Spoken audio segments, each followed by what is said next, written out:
Hello, everybody, and welcome to another stream, corporate gamer stream. Yeah, second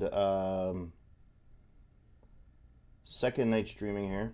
Hopefully a little bit better, a little bit smoother than yesterday. It can only get better, right?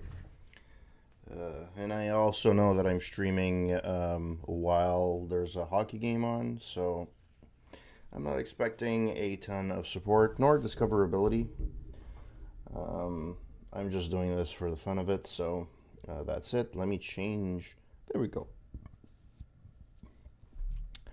Yes, so, what did I want to see? There's something that I wanted to see. Uh,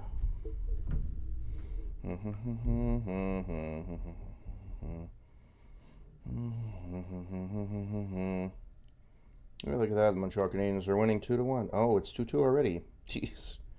All right. That was quick. Boo. Boo. For the Bruins. My God. Habs suck. The goaltending suck. It's not that Habs that suck, it's the goaltending that sucks. Truth be told. All right, so what did I want to do? Yes, Twitch. Twitch. There we go. Oh, I have to log in.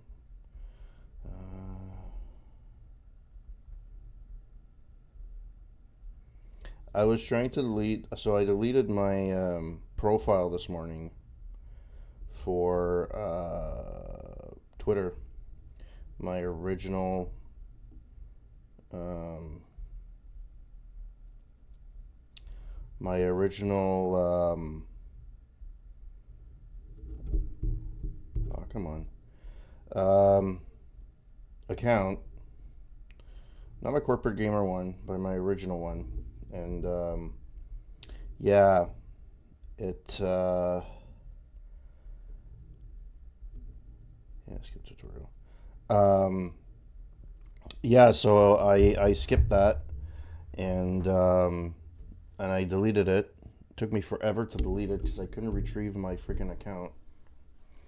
I hadn't logged in over a year, and to be honest, like I mostly interact with fans on Blue Sky, mostly Habs fans, and yeah, I just really like that.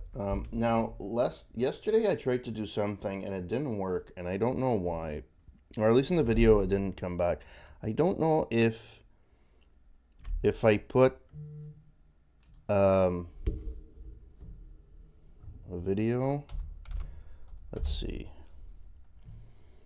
Something relaxing. Let's do this.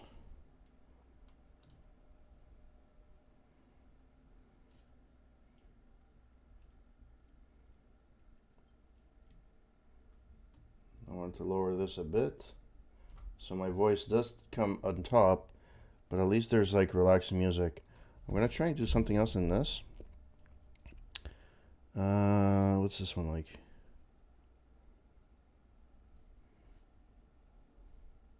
Yeah, why not? People could fall asleep to this. And to be fair, a lot of this is AI, so there's not much in terms of. All right, so I only promoted tonight on Blue Sky. I'm trying to figure out like what the best platform is. I'm not going back to Twitter or X or whatever. I closed down my Facebook page for Corporate Gamer because that was garbage. I only had like spam on that. So we'll see how that goes. All right, let's start playing some Belatro. The black deck. No, new run. Didn't I beat the black deck yesterday? No, I didn't. I beat this one. This is actually a really cool deck, I have to admit. At the end of each round, $2 per remaining hand, $1 per remaining discard. Earn no interest. That could be cool. You don't have to handle economy. It's just a different way to handling economy. Let's do it. Let's do it. Hope that you guys had a wonderful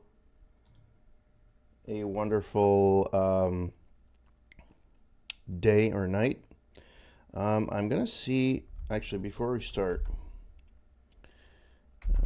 I want to see Twitter. No, this is Blue Sky. Twitter. I'm not gonna put this here. I'm gonna put that here. I'm gonna see if I can.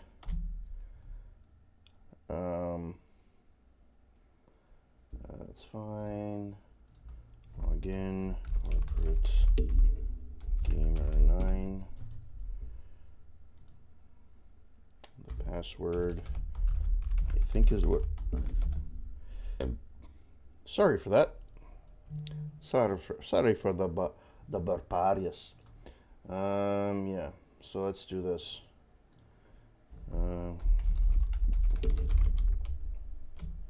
What the fuck?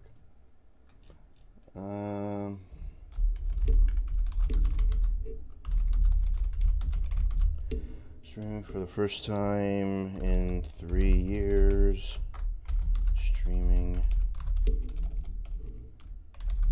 for charity.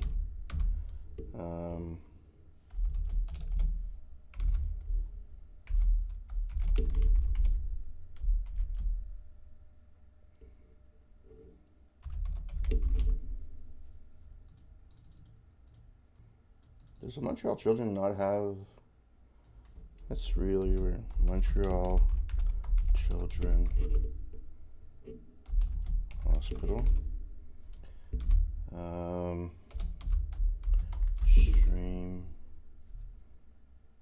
Streamers. Twitch. I think it used to be a Twitch streamer. That used to be one of the hashtags. I don't know if that's actually works. Twitch support, Twitch streamers. There we go, Twitch streaming and YouTube streaming. YouTube streams. Sure.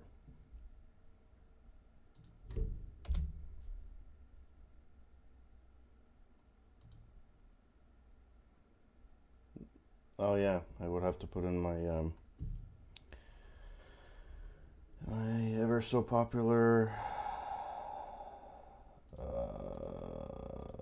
channel, my actual link. So let's do that. And what's my YouTube link?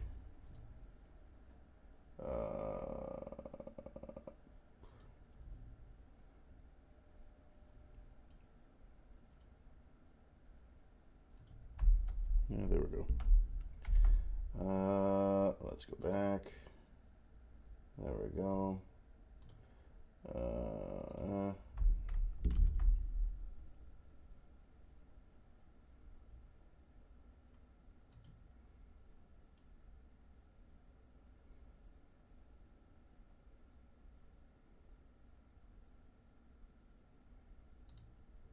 We'll see if that does anything. Post was sent. Yeah, that's fine. I feel so dirty when I go to YouTube. It's not even funny. It feels so weird. I am not gonna lie. Users and channel multi-stream, that's fine.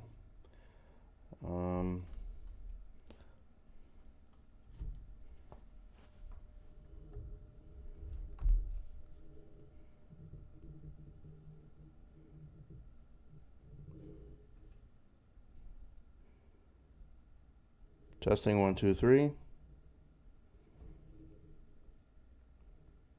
Oh. Testing 1, 2, 3.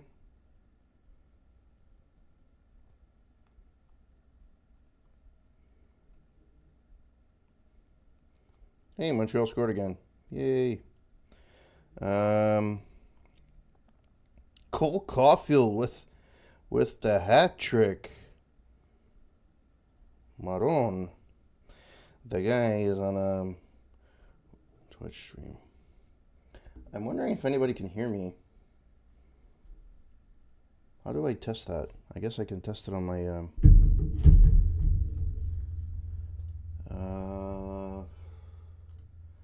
let's see, Twitch. I could go to my channel on YouTube too.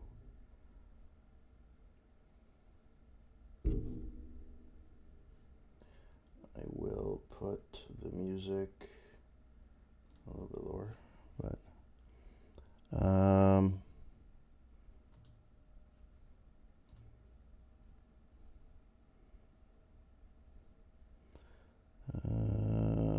where the hell? View my channel.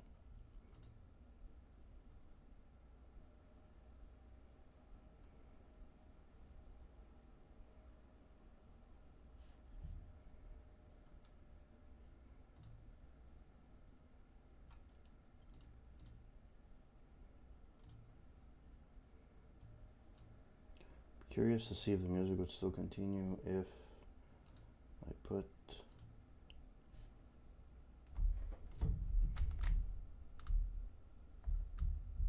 No, the music doesn't come in for some reason. It's fine if I.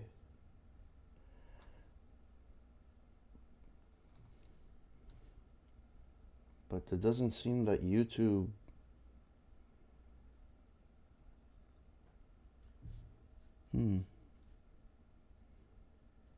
Even though my stream actually shows that it's. Okay, well then. That's bogus. Alright, I don't know how to put music in then. The worst part is it works for my stream game, but it doesn't work for this, so I don't know. Let's try this.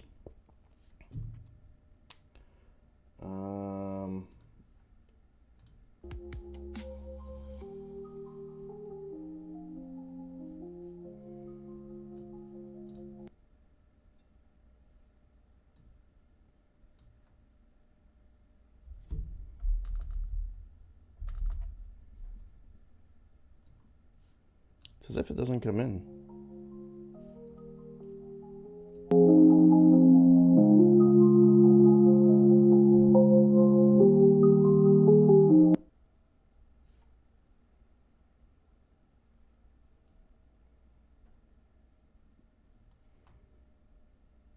Yeah. Well, if that's the case, then I might as well just put the sound for Belatro. Put it a little lower. There we go. Why is that there? All right, let's do this. Only took me a little bit.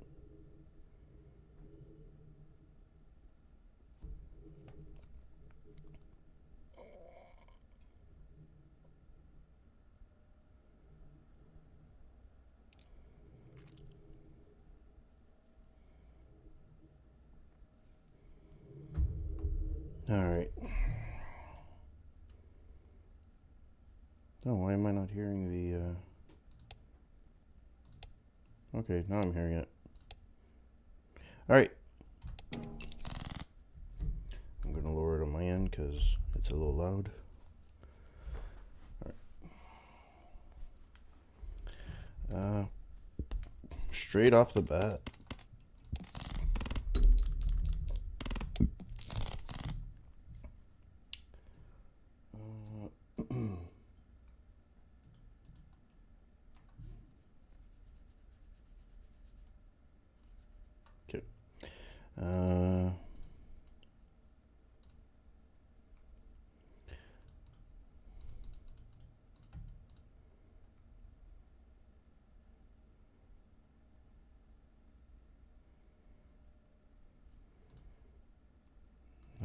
the buffoons. A play of hand triggers the boss blind ability. Alright, sure. Earn $4 at the end of each round, sure.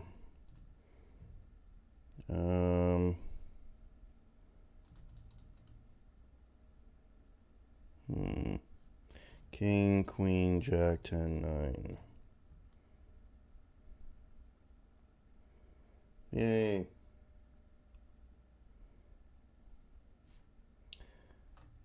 I don't know if I should be talking louder or not, so let me know.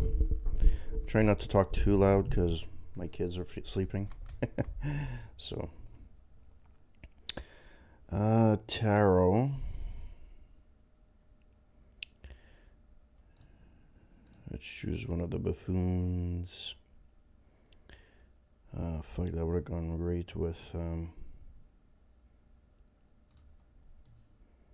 actually, this goes great with this one.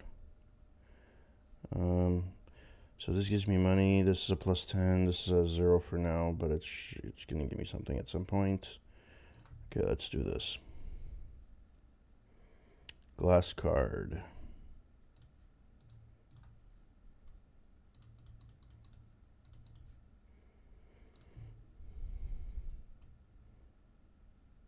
Nice. Oh, you did it.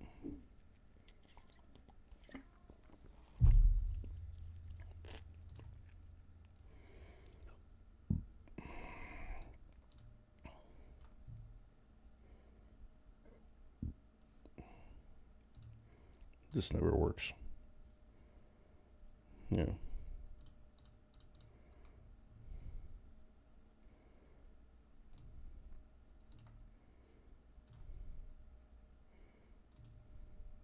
Oh, 50 chips for this one. A lucky card.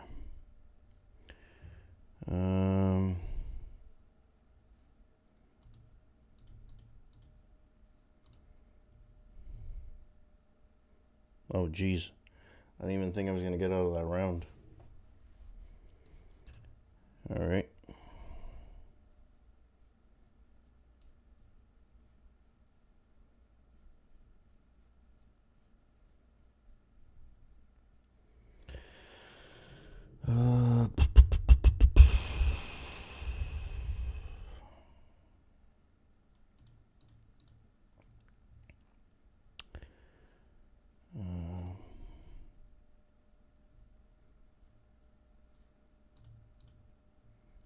For now, that's pretty good.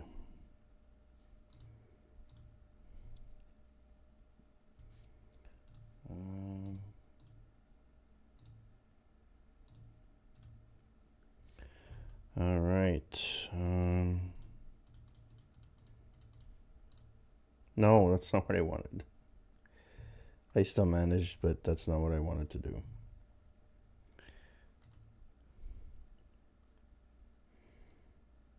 That's actually a really good one. The problem is that diminishes with time. This is a good one when you're towards the end of your run.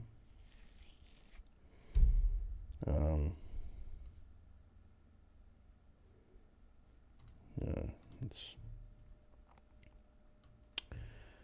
start with 0 discards. Fan-freaking-tastic. Ooh. In your face, bruh. Tarot card.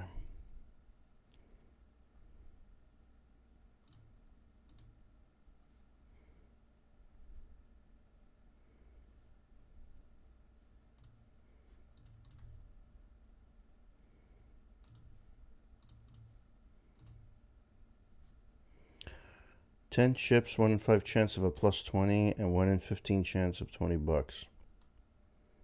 Yeah. And this one is for a glass card. I should probably not do that, because glass cards can just poof.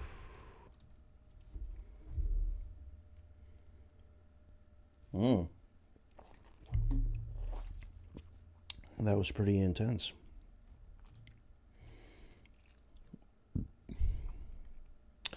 Planet playing.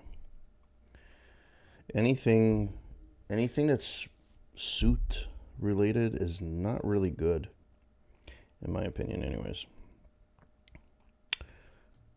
Sure.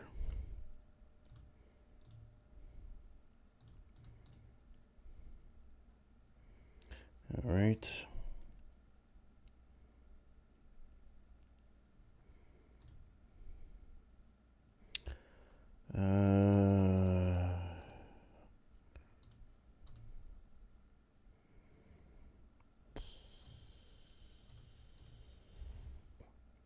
Poops.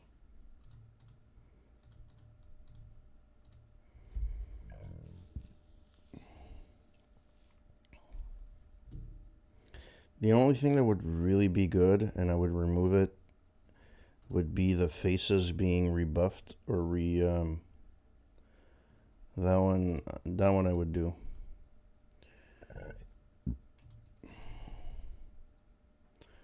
Okay.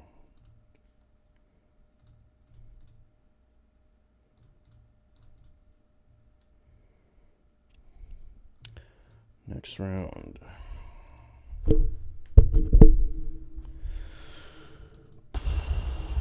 78, 9, 10. I do have a full house right now, so let's try that.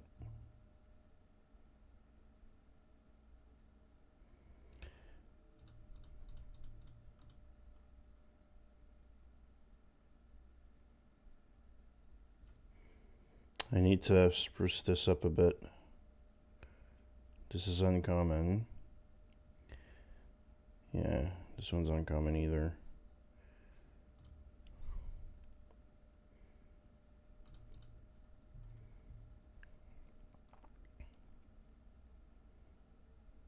See, this one's kind of useless.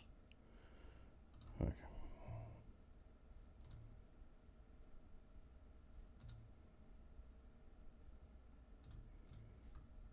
Okay.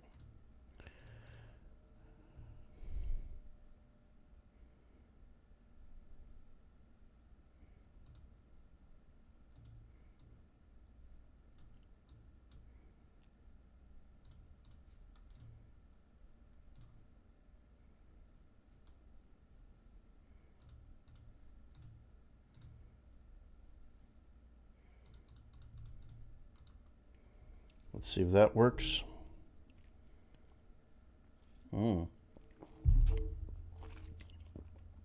I did pretty good for that.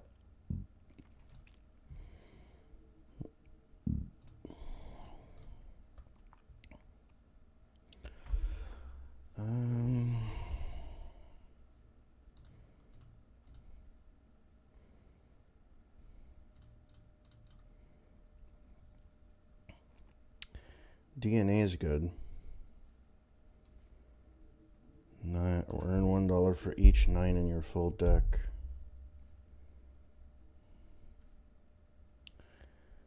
Blue chip.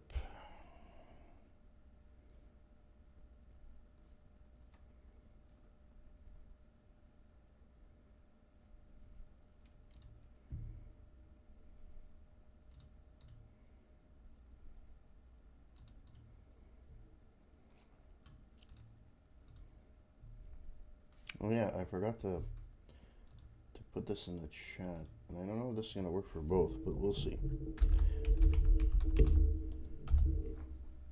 Oh yeah, I did. There we go. Church. Charity. I guess the YouTube doesn't work for YouTube. Poops. Oh well. Well, it's for the Montreal Children's anyways. I should put it in the chat. YouTube.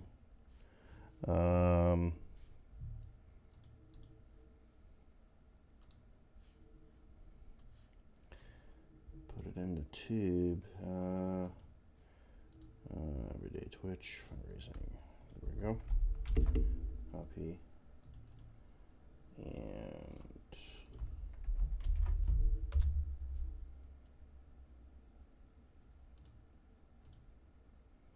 There we go. Posted it on YouTube as well. This one is a Strat.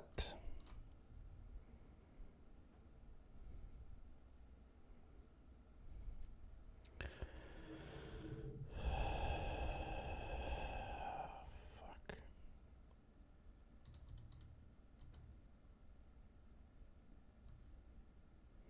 One, two, three. Oh, I do have a flush. Look at that.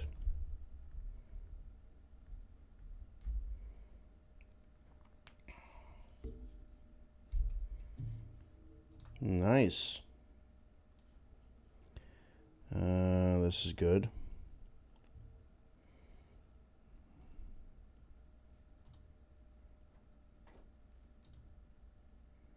Back. Boom, boom, boom, boom, boom, boom, boom, boom, boom, boom, boom, boom.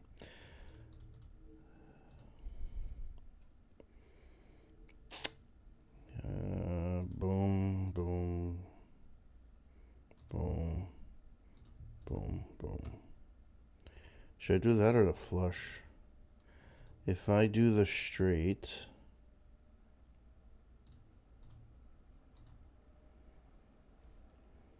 straight versus flush, flush,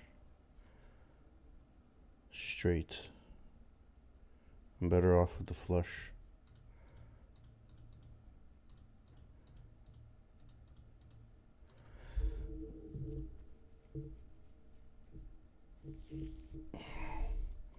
Thank goodness I don't have to do this again.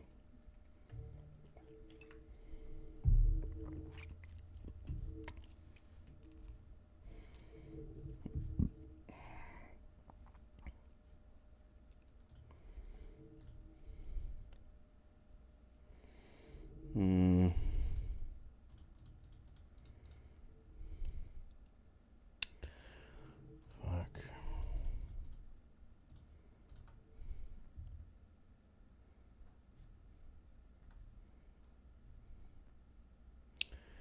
I got 3 pair.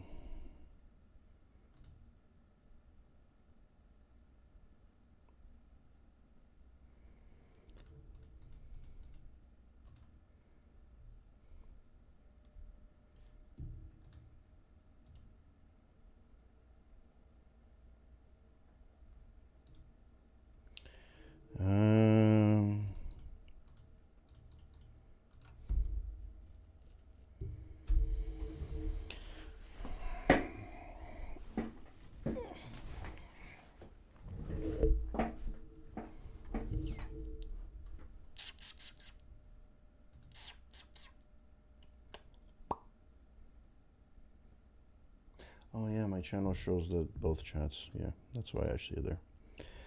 I'm having quite a bit, but I'm not having good time with the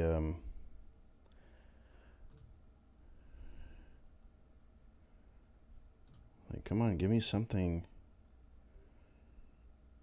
Yeah, it's fine. Fuck.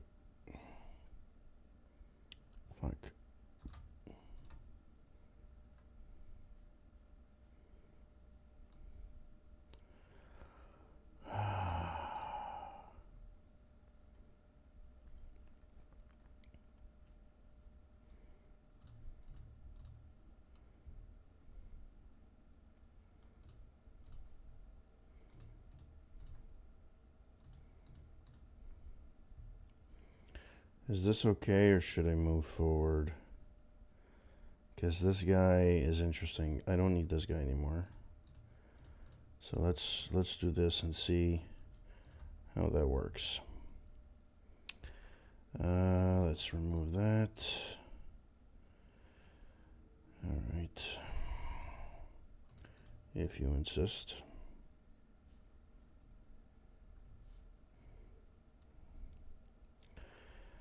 A flush. Oh, what the hell did I have here? Steel card.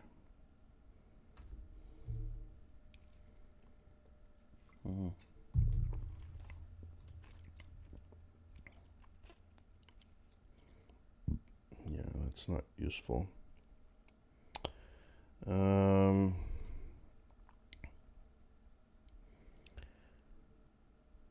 Plus 15. Yeah, it's at the same thing as that. So, doesn't really do anything. That doesn't do anything either. Tarot cards, yes, because that's going to help my... Of course not. Oh, yeah. Okay, 1 and 7 drawn down.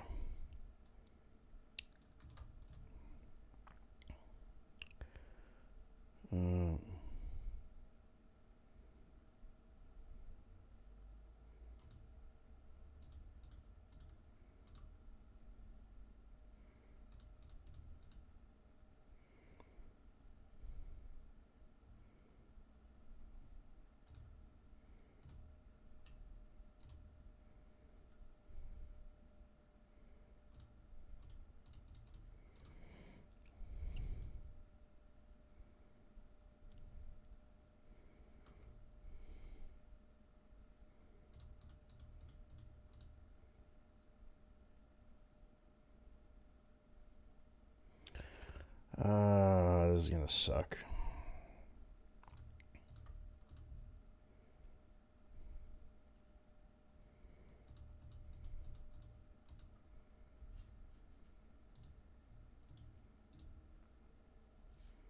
Yeah, I have one less card, which is expected. What is this one? Each card with heart suit gives, yeah.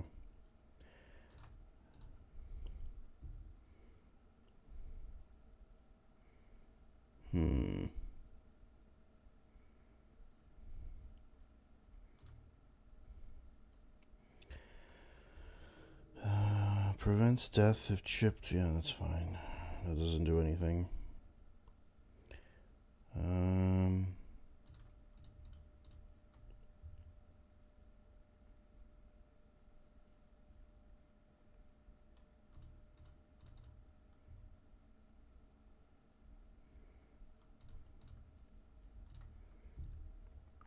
I don't think I'll make it with this run though.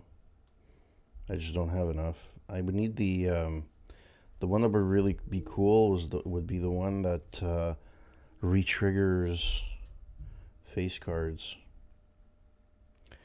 6, 5, 4, 3, 2.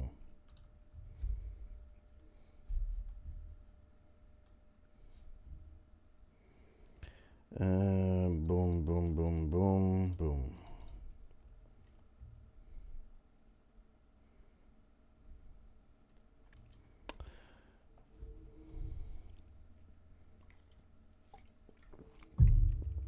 How are the Canadians doing? Oh, 3-2 at the end of 2. It's the Cole Caulfield show. 3 goals. If it wouldn't be for him, the Habs would not be winning. Adds the sell value. Yada, yada, yada, yada, yada. Creates 2 planet cards. Yada, yada, yada.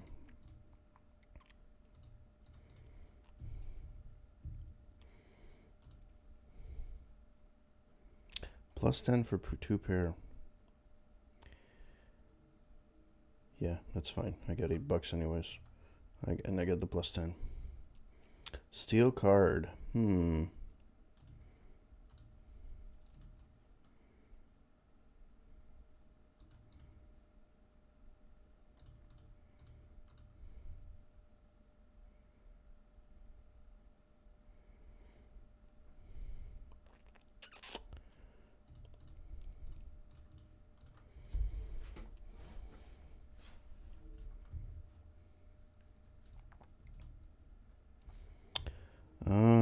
Boom, boom, boom, boom, boom, boom, boom. I don't even know who still follows me who used to follow me. I know I still have 286 followers, but I have no idea who is still. I remember when I first started streaming, it was so bad.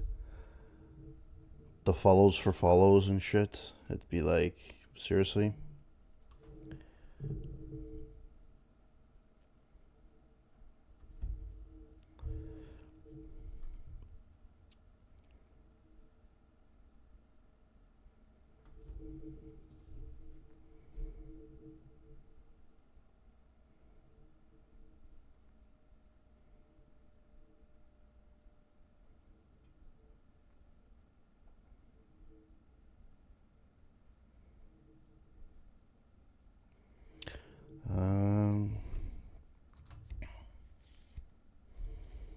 All right.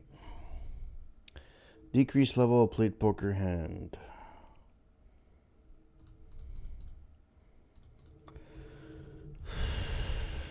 Oh, four of a kind. No, I'm an idiot. No. I'm a fucking idiot. Oh my god.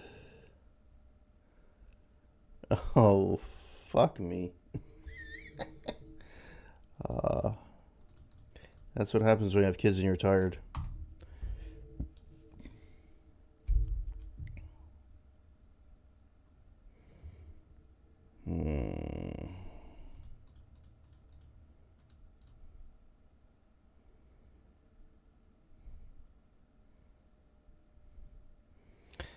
I don't think I'm gonna make it, bro.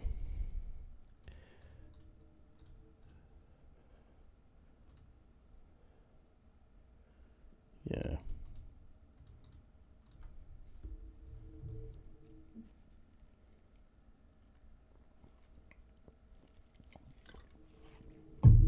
I'm the one that fucked it up.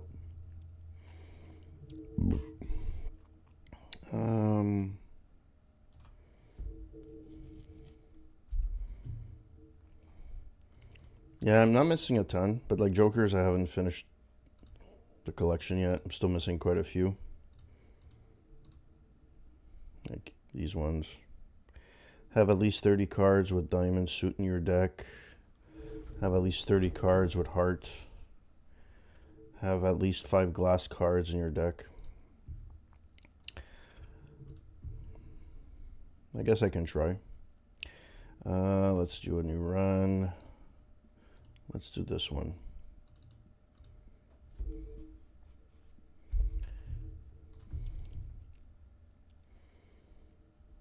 One, two, three, 4, 5. Ooh, just missed it.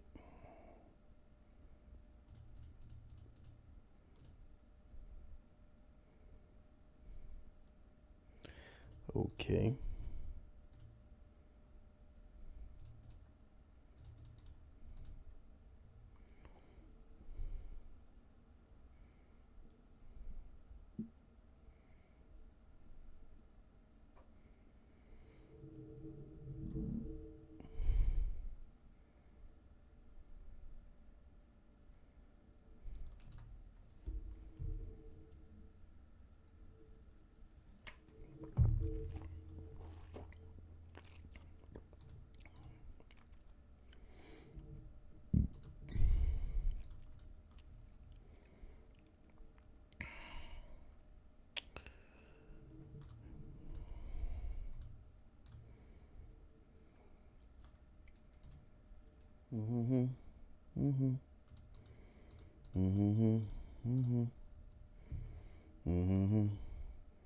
Well, that was quicker.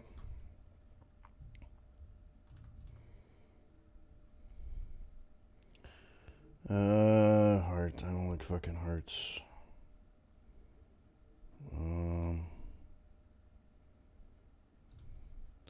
So you have what? How many hearts? 13 hearts? You have to have at least 30. We could try to unlock that Joker. Need Spectral,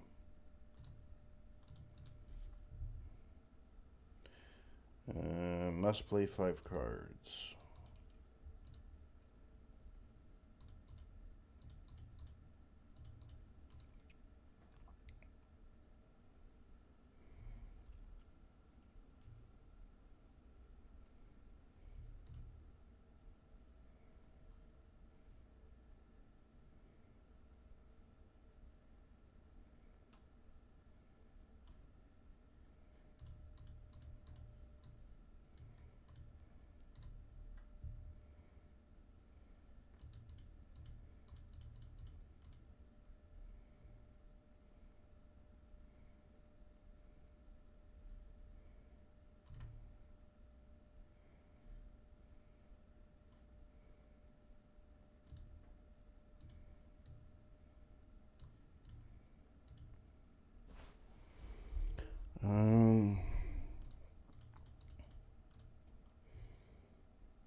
Trying to figure out why the music doesn't come through though. It's so weird. But I have no way to testing it outside of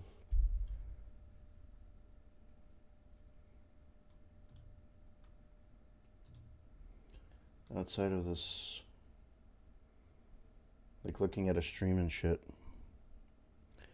Maybe I'll do that next if I get tired of playing.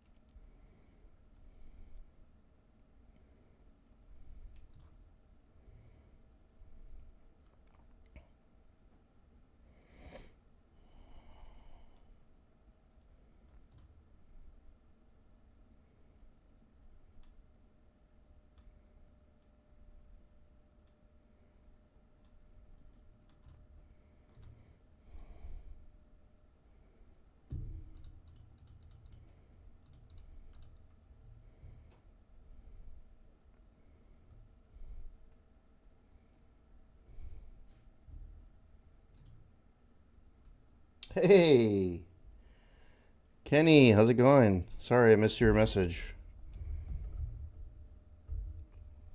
Aren't you streaming? It's a Saturday. Usually at this time you're streaming some kind of WAD or Quake Pack or whatever. Destroy one, yeah, sure. I'll take that.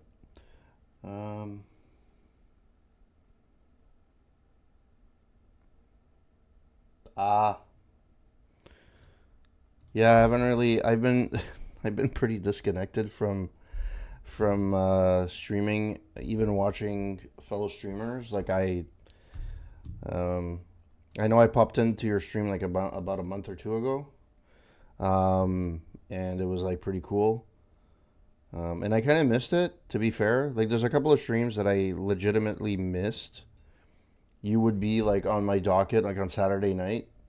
I would either if there was a hockey game, I would watch you after the hockey game, or recently actually played Quake Brutalist Jam 2, looking to start third one this week, but waiting for the amendment patch. So oh, cool.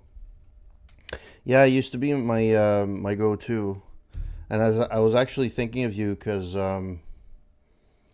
Game Pass just released the Heretic and Hexen. And I think the first stream that I saw you, I mean, for the longest time, you did better Quake than never, no? I think that lasted like 2 years. Every weekend you were doing that. The one thing I missed was 2020. The one you did before Quake, better Quake than never. Oh, okay, see? It was 3 years. Yeah, I disconnected after my son was born, which was March 2022. Maybe I watched a few streams after that, but that was pretty much it. The series I really liked that was yours was 2020 Hindsight, I think. Was it that? I know it was the series right before Better Quake Than Never. That was really cool. Because you played a lot of games that either I hadn't played in a long time, or I just didn't buy them, or I don't have them, and it was just nice to see somebody play it, and it was fun following along as we were going along. So, other than your neighbors at 5 o'clock in the morning, how have things been? I don't even know. So I actually didn't lose. To play Banjo Kazooie again. The decompilation that came out for PC. Yeah, I heard about that.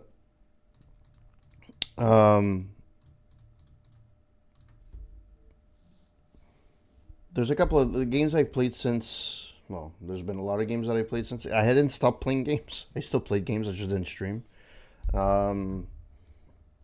The one I really liked that would probably be in your wheelhouse is what the fuck is the name of it? It's one of those boomer shooters that came out. Um,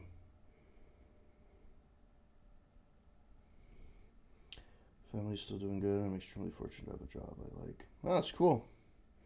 Yeah, I know you were switching jobs a couple of times. Um, Especially now, the fact that you have a job, period, with how the job market is. Even in in Canada, the jobs are not. Do I do this? Sure.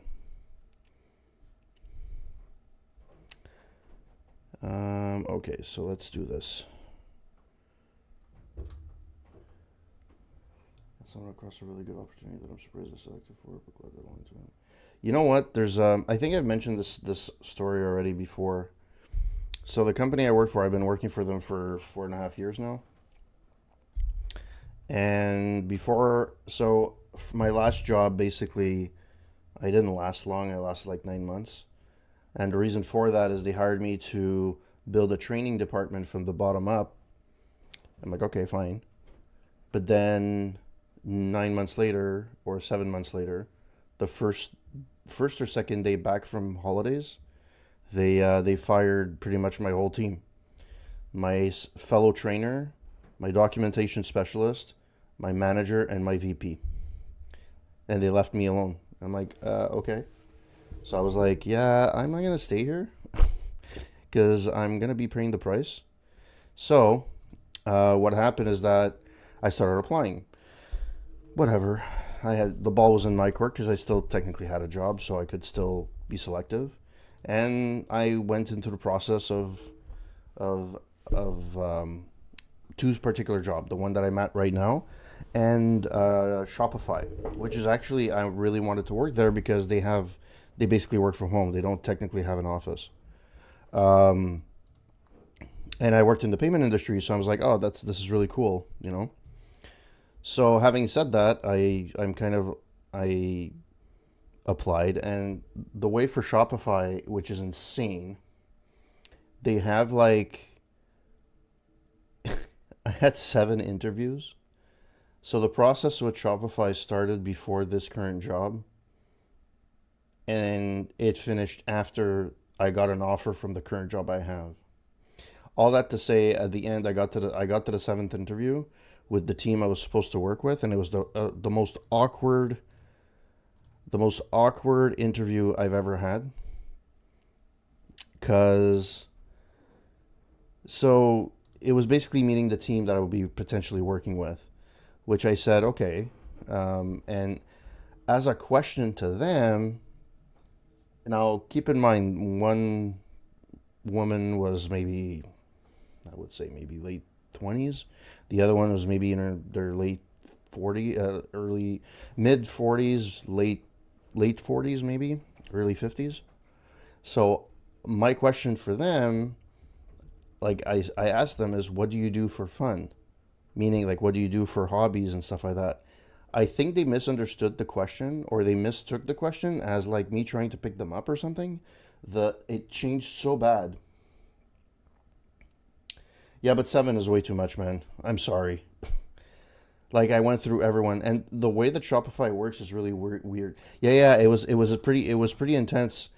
So, like, you have that awkward feeling. Anyways, I ended up going for the job that I didn't actually initially want. And I'm like, well, okay, well, I took it. Then salary was fine, and it's working from home pretty much. I mean, I travel here and there, and I don't really have to go to the office, so it's fine. And ended up working out because, like, I think 3 months later, they laid off like 10,000 workers or something. Like, there was a massive layoff at Shopify. So I'm kind of happy that I took what I did, and you don't always know what's in the cards. You know, I know it sounds corny, but you kind of sometimes have to have faith that the right decision was being made, and you were, it's the right path. I would have never probably, because this was completely out of my element. The job I'm at right now is completely out of my element. I never worked in digital out of home advertisement. Like, I'm still doing tech stuff and stuff like that, but I'm digital out of home. So I never really did that, and they took a chance on me, and I've been working there ever since, and it's been a blessing because with my family, now that I have a family, working from home most of the time is actually really cool. Um, you know, yeah, I travel from time to time. We handle like my particular department handles North America and Latam, so South America and Central America too. So we travel from time to time. I handle mostly United States clients. So, you know, I travel from time to time. Now, obviously, right now I'm not exactly keen on traveling to the US for reasons. Um, Most people are fine and stuff. It just all I need is to be stopped at an airport saying, "Yeah, you can't come in." You know. Um, to be fair, for business is usually not too bad.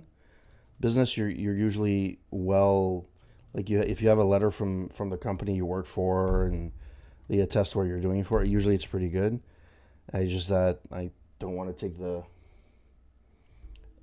know, and the thing is, I never thought in my wildest dreams that being a Canadian would be an issue. Like I never thought I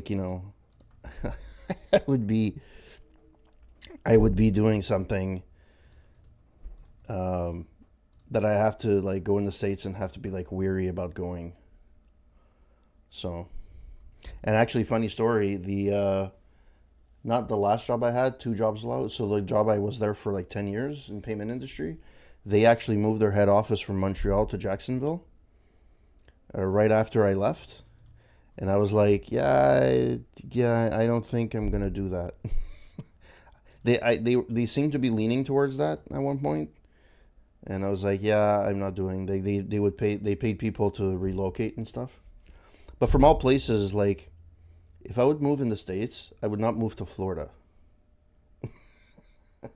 Hey, Tiger, welcome in. Um, yes. I don't know what the WTF is for. Yes, I've been asleep all this time. I just woke up. Um, my kids are a little bit older, so I can start streaming a little bit more.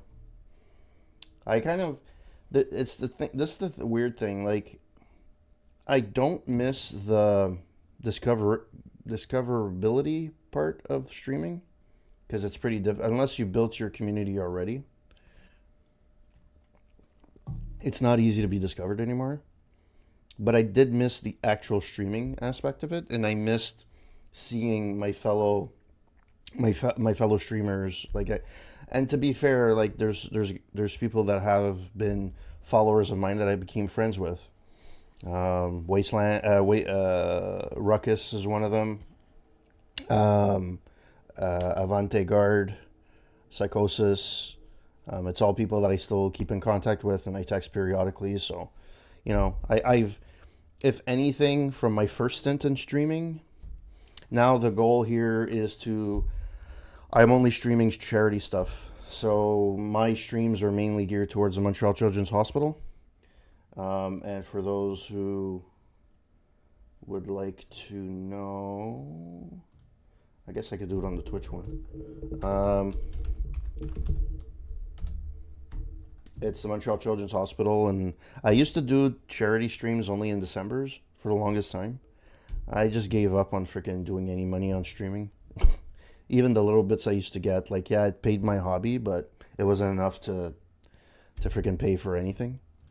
Um, oh yeah, so where did I leave off, Kenny? Oh yeah, so they moved to Jacksonville. And from all places, I didn't want to, I did not want to move to Jacksonville, even if that would have been an option. First of all, I would lose my health care right off the bat. I only do Patreon now, and even that, I wish I had a nicer alternative because they pulled a couple of boneheaded moves. Yeah, I closed my Patreon too. The thing is I never did. First of all, I have a family now, which is my priority, right? And I have work. I just don't have the time to maintain a Patreon, maintain advertising for myself on Twitter. I closed my original Twitter account. I have my corporate gamer one that's still there, but I logged in. Last time I logged in was, well, after today, because I logged in for the first time today in over a year. I just don't use Twitter at all. I use Blue Sky, and the fans, I usually use Blue Sky mostly for hockey stuff, and it's so much nicer. It's so much less toxic. Um, well, yeah, I'm so I closed my Facebook. I closed my Facebook page because it was a waste of time. Streaming on Facebook is fucking garbage. So that was a waste of time. Um, Twitter, I just don't care. I use the only thing from Facebook that I use is pretty much Messenger for family. I have a Facebook page, like personal Facebook page, but I use it for groups, like local groups, like for families and stuff like that. That's the only thing I really use it for. Instagram, I use it to send memes to people, like coworkers and shit. That's pretty much it when I'm on the bowl. Um, oh, thanks. Yeah, I hit the big 4-6. Um, I feel my age. The knees hurt. Um, yeah, I use LinkedIn. That's mostly for work, and I don't really log in that often. I've never got into TikTok, and that's it. So right off the bat, I'm behind the eight ball because I'm not on all platforms. So like, I don't do TikToks, I don't do shit, I don't do Instagram Live, I don't do a lot of different things. So even this, I like I'm multi-streaming, but you know, because the thing is, I was thinking when I stopped streaming, I was actually thinking LinkedIn is actually not too bad. The problem is that like I don't need to know when everybody changes a position. It's it's very sales oriented. If you think of it from a sales perspective, it's very sales oriented. Hey, I did the thing. Look at me. Yay, give me kudos. Like I really don't care.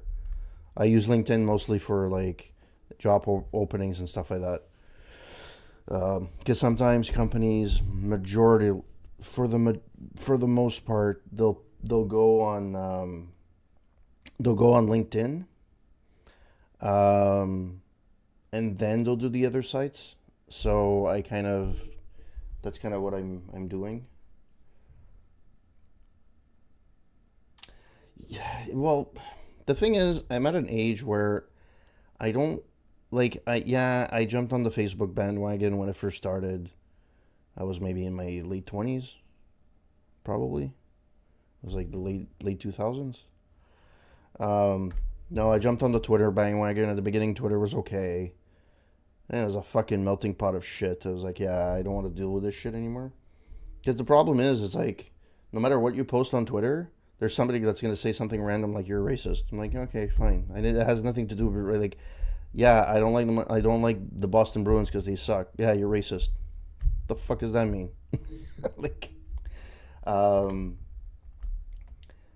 and the problem is as well from a streaming perspective, it's hard to get discovered now because it's so saturated. Yeah, you might have other. I tried other streaming platforms, but the thing is like nobody fucking watches you. There's no one on those platforms, and the ones that are big, they happen to have a following for whatever reason, but everything else falls. So Twitch and YouTube are still the best ones. I was debating to either you do one or the other. I'm doing both for now, probably just to see who is still following me. And I said this before, which is quite surprising from my perspective. Um, I when I left Twitch, I had 306 followers, I think, which is not big by any stretch of the imagination, but it was just like so. I I I really like I was getting momentum and stuff like that. You know what? I haven't streamed in 3 years, and I'm down to 286, which is actually not that bad. The ones that probably left are the ones that are the follow for follow, or the ones that don't stream anymore. Period. Because there's a lot of people I used to follow. They don't stream anymore. They stopped. He changed his name, but I remember Engineering Gaming Nerd. He changed his name at some point. He stopped streaming. Yeah, but at one point, I used to get a lot of, hey, let me follow you. You want to follow me, and I never fell in that trap. I'm like, yeah, if you want to follow me, great, but I'm not following you back unless I like your stream. Everyone that I've actually followed. Like I don't follow for follow. I never did that. I never followed that trend, and I never will. I really don't care. And to be out, and I came out of it with people that I've been friends with. So like, I can't, I'll be more likely to who I'm following based on seeing, likely to prune, following based on seeing them do something bad versus not doing anything. Yeah. Well, Tagger, I've been friends with Tagger. I've known Tagger for, oh Christ, it's, what, 25 years now?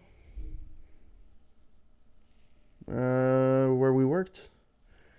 So Tagger I've known for a long time, and he started streaming the last few years, probably within the last 5 years.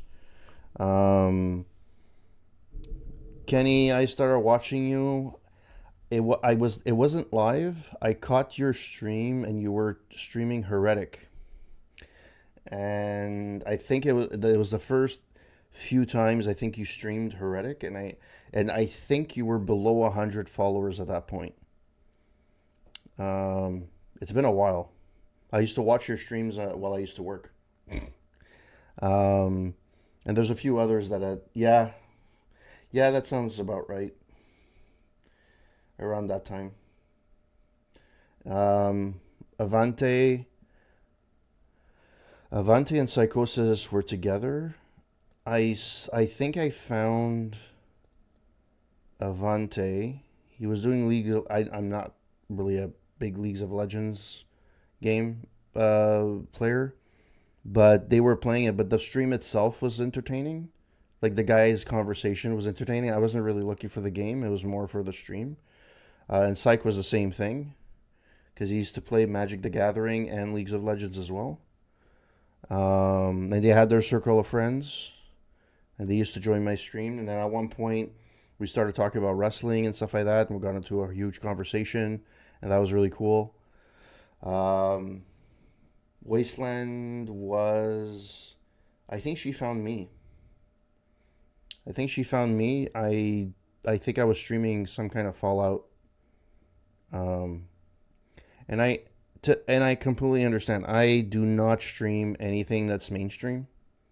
Like Belatro is, yeah, it's kind of mainstream, but like I don't do the Call of Duties and the Battlefields and whatever's the flavor of the month for SPS. Like I like first person shooters, but single player games with a story. Like I actually played Doom: The Dark Ages. I actually liked it. A lot of people poo-pooed it. But the thing about Doom, and I know you're not a big fan, Kenny, of the reboot. The thing with Doom that I like is the last three all have different feels to it, and they cater to a different type of player. The one that's the traditional arena type of player. Dark Ages was pretty good. The only thing I didn't like about the Dark Ages were the the dragon levels. Most people a lot of people liked it. I wasn't a big fan of it, but I liked it a lot more. It was more. I felt that like the actual when you actually were in an area cleaning an area, it felt more balanced. Whereas Eternal felt like you were in a closed space and you had to kind of deal with it. Yeah, But I didn't mind it. Like from all the three, Dark Ages was good. The first one was good because it kind of was modernizing the idea of Doom or what Doom was, which was cool. And they tried to innovate and do something different. And that's what I have to give kudos to. They tried to do something different with each one. The playability is different. The way you're approaching it is different for each one. Um, but I did like it. The one I did like playing was Atomfall, um, which scratched that. It's not. A lot of people compared it to Fallout, and it's not Fallout at all. Um, it's it's a post-apocalyptic in England, um, and it's fun. It's like a fun game. It's kind of like a mix between um, vaguely Fallout meets Metro Exodus. So that's kind of where I would put it.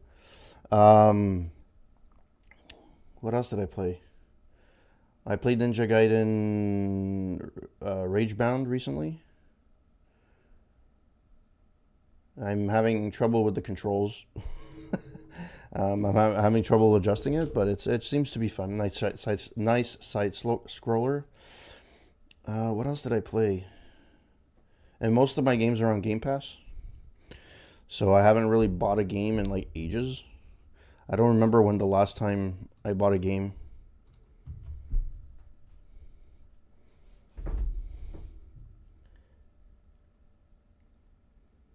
For Ninja Gaiden, or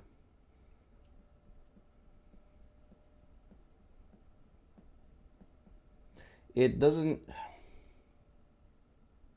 It's a modernized version of the old Ninja Gaiden. The problem is, I just don't like how things are moving. Like, I find the controls were tighter with the original games. Yeah, I agree with that. Um,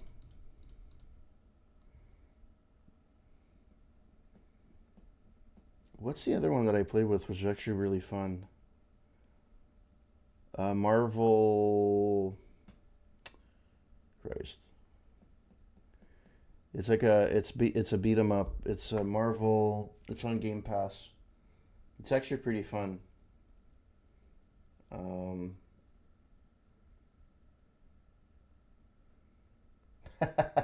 no, it's not fun.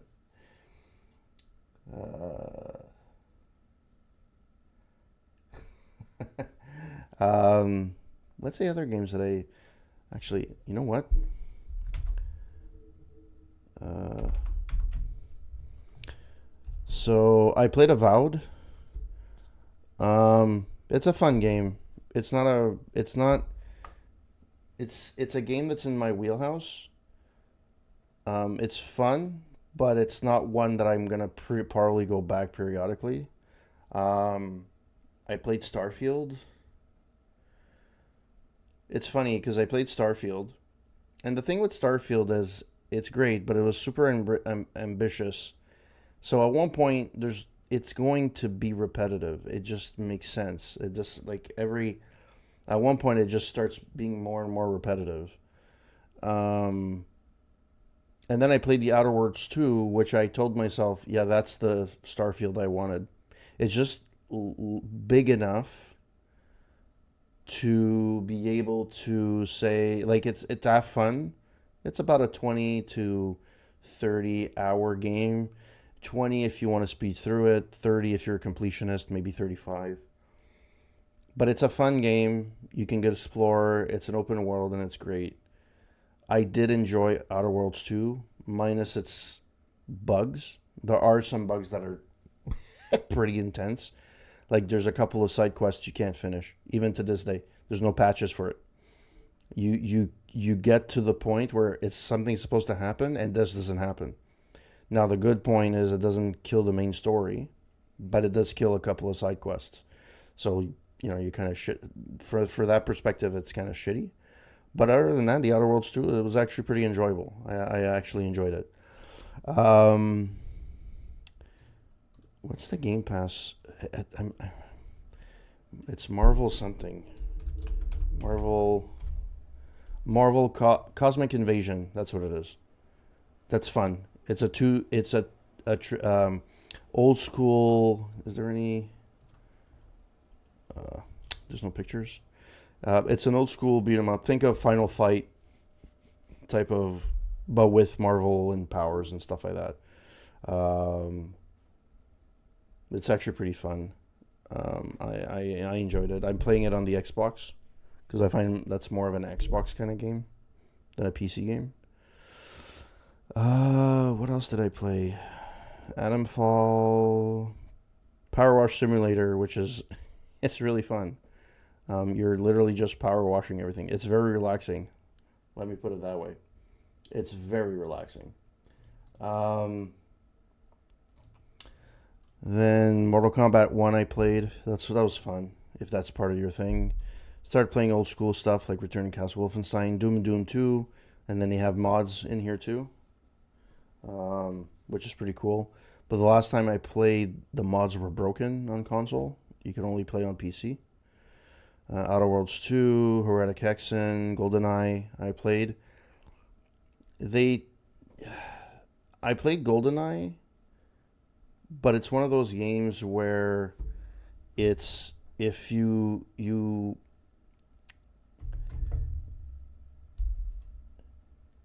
yeah of which one? GoldenEye. It just you take for granted how things work today. So when you're starting to play older games, you start to realize the one game I think it's one of the last games I played on stream was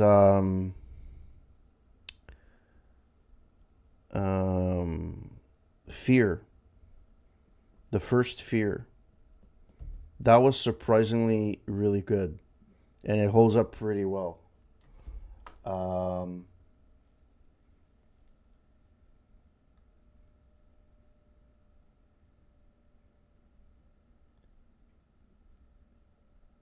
yeah, I didn't play 3. I played Fear and the DLCs, or the expansion packs, whatever they used to call it back then. I played. I started playing 2 off stream, but 2. So you can buy 1 and 2. Sorry, you can buy 1 and 3, but 2 you can't find it anywhere. It's not available unless I think it's on PC. I think it's only available on PC. Um, but 1 still holds up really, really well. It's fucked up story, but it's it holds up really well in terms of gameplay mechanics and there's things I wish you could interact with more. Um, but yeah, it was really cool. Are they? Okay, cool. Yeah, I heard 3 was garbage. It's like Mass Effect. Is it Mass Effect? No, not Mass Effect. Deep. The one they remade a few years ago. Um, Not Deep Space. What the fuck is the name of the game?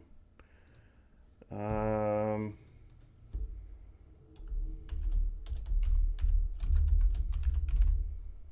Dead Space. There we go. Dead Space 1. I played it on stream. Dead Space 2 I did as well. It was pretty fun. Dead Space 3 is. Ooh. It's the perfect example of let's go with a trend when it doesn't fit the series. It doesn't fit the series at all. Um, yeah, it's there was a point where games used to like like people play Fear. For example, people play Fear for a certain reason. It's a single player game, it's a story driven game. Yeah, it's first person, I guess you can consider first person. But you know what you're expecting from that. It's not an open world. It's in tight spaces. You're going into buildings. You're shooting. Crisis was similar, not as bad, but similar. Crisis 1 was pretty linear. Crisis 2 was pretty linear. Crisis 3 was a little bit more open world. Um, the only game that I personally played that I feel they expanded the series and it fit and the game was really good was Metro Exodus. So you had Metro, the first Metro, which is all in the Metro, right? The second one too.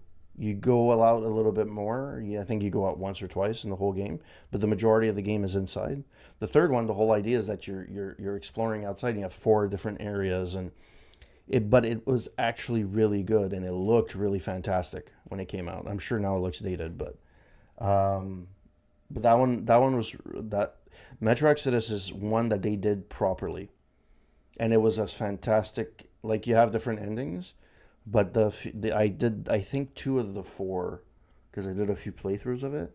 It's really fun, and the ending is really satisfying, especially if you get the good ending. It's really really satisfying.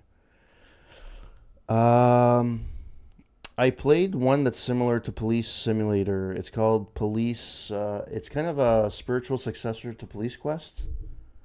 That one was fun too, because I used to be a big Police Quest fan of the point and clicks and the texts. That was pretty cool. Crime Scene Cleaner is actually pretty cool.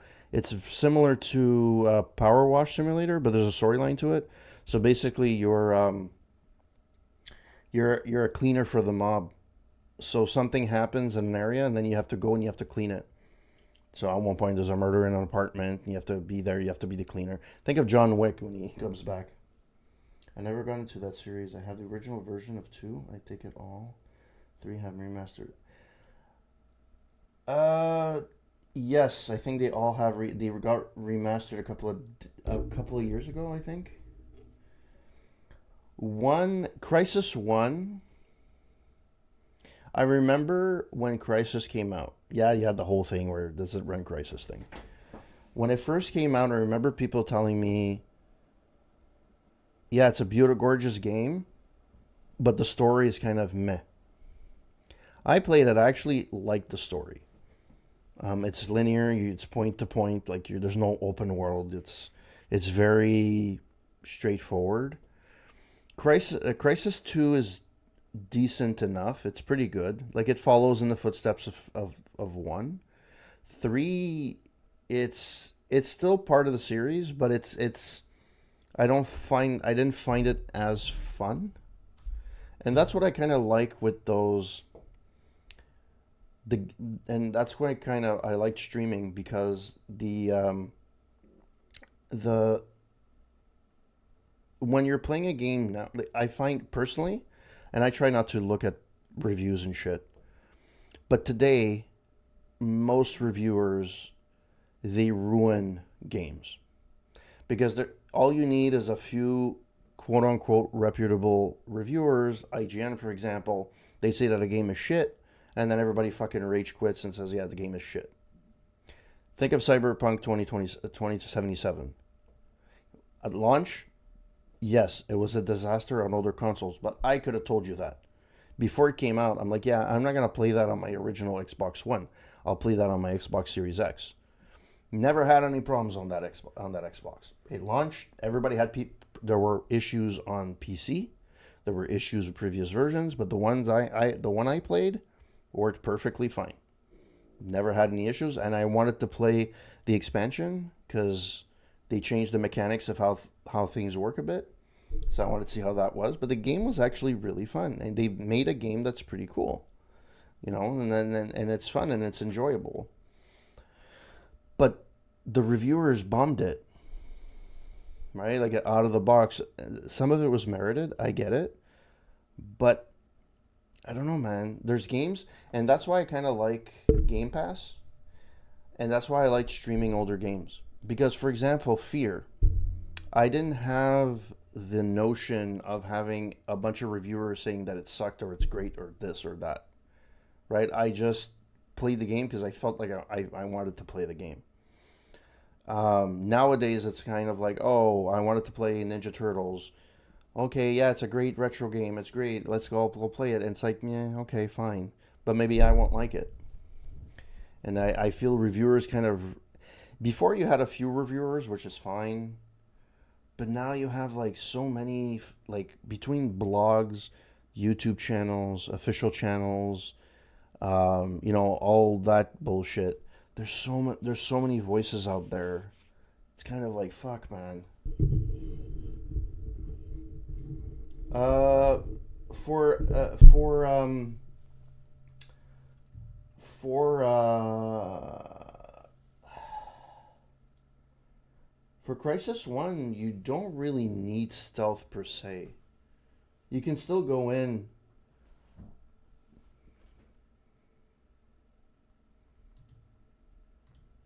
Which game that I fucking bombed and I loved it? Uh, which one was it? Oh, you can actually play The Sims on Game Pass. That's okay. Um, the one that's really fun, I didn't finish it yet. Maybe I'm gonna stream it. Is the Elder Scrolls Oblivion remastered?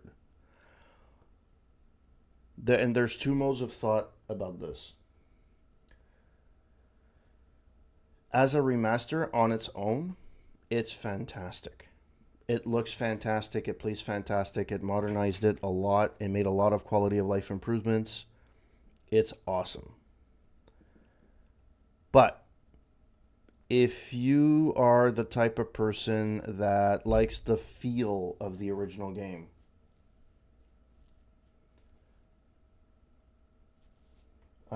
which one?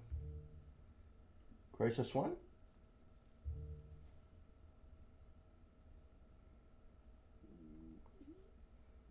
Oh, the Oblivion remaster. Um, well, it was on Game Pass, so even if it was a cash grab, it didn't cost me anything. Um, but it's actually really good. It plays really well. It looks fantastic. It's great.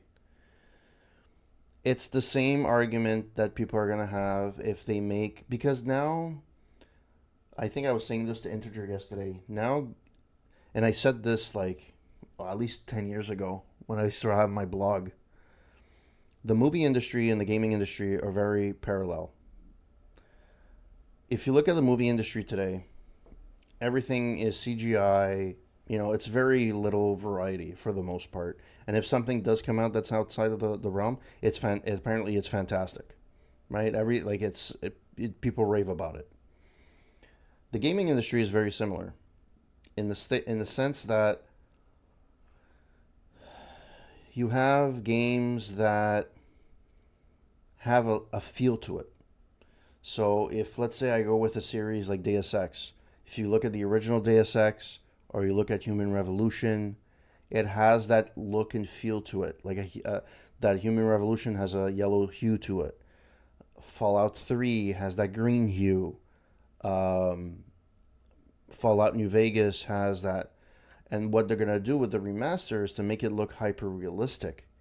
But part of the appeal of those games is the look that it had.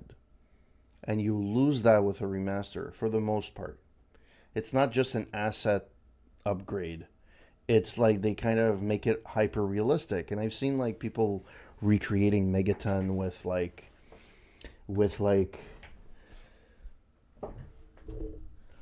yeah, but the thing is about this is the thing that sucks. It's like it's the same thing with a company that has like software and shit. On console, I can understand if a game is super buggy that it has criticism. I understand that because it's kind of like you have a console, you have a certain set of specs, and it's hard coded. It's the same specs for every machine, so it should play, and you can QA directly with it on all SKUs. Let it be PS5, PS5 Pro, Xbox Series S, X, and whatever, right? When it comes to PC, that's a different beast. When it comes to PC, everybody and their grandmother can have different pieces. different versions of the graphics card. Is it a 3070, a 3090, a 4090, a 5090? You know, what kind of processor do you have? What kind of a beast do you have? So to test all the scenarios is not feasible. You can't guarantee everything's going to be fine. I give it a not a pass, but I kind of give it a bit more leeway because it's harder to test on PC. So people saying it's poor performance, well, it depends. What's their hardware? Or, yes, it's also apparently Steam Deck certified and it didn't run well on Steam Deck. Well, that's... But if, again, Steam Deck 2, it's another thing. It's another Google. Like, it's... You Steam Deck, for what it is, it's fantastic. But, like, for me, I can play Game Pass on my phone. I have an Xbox, I have a controller that ties to my phone, and I can play it on the fly, right, for the most part. Do I need an Ally at $1,000 to play it? No. I actually played Fallout on my handheld. Is it a small screen? Absolutely. But I can still play on it.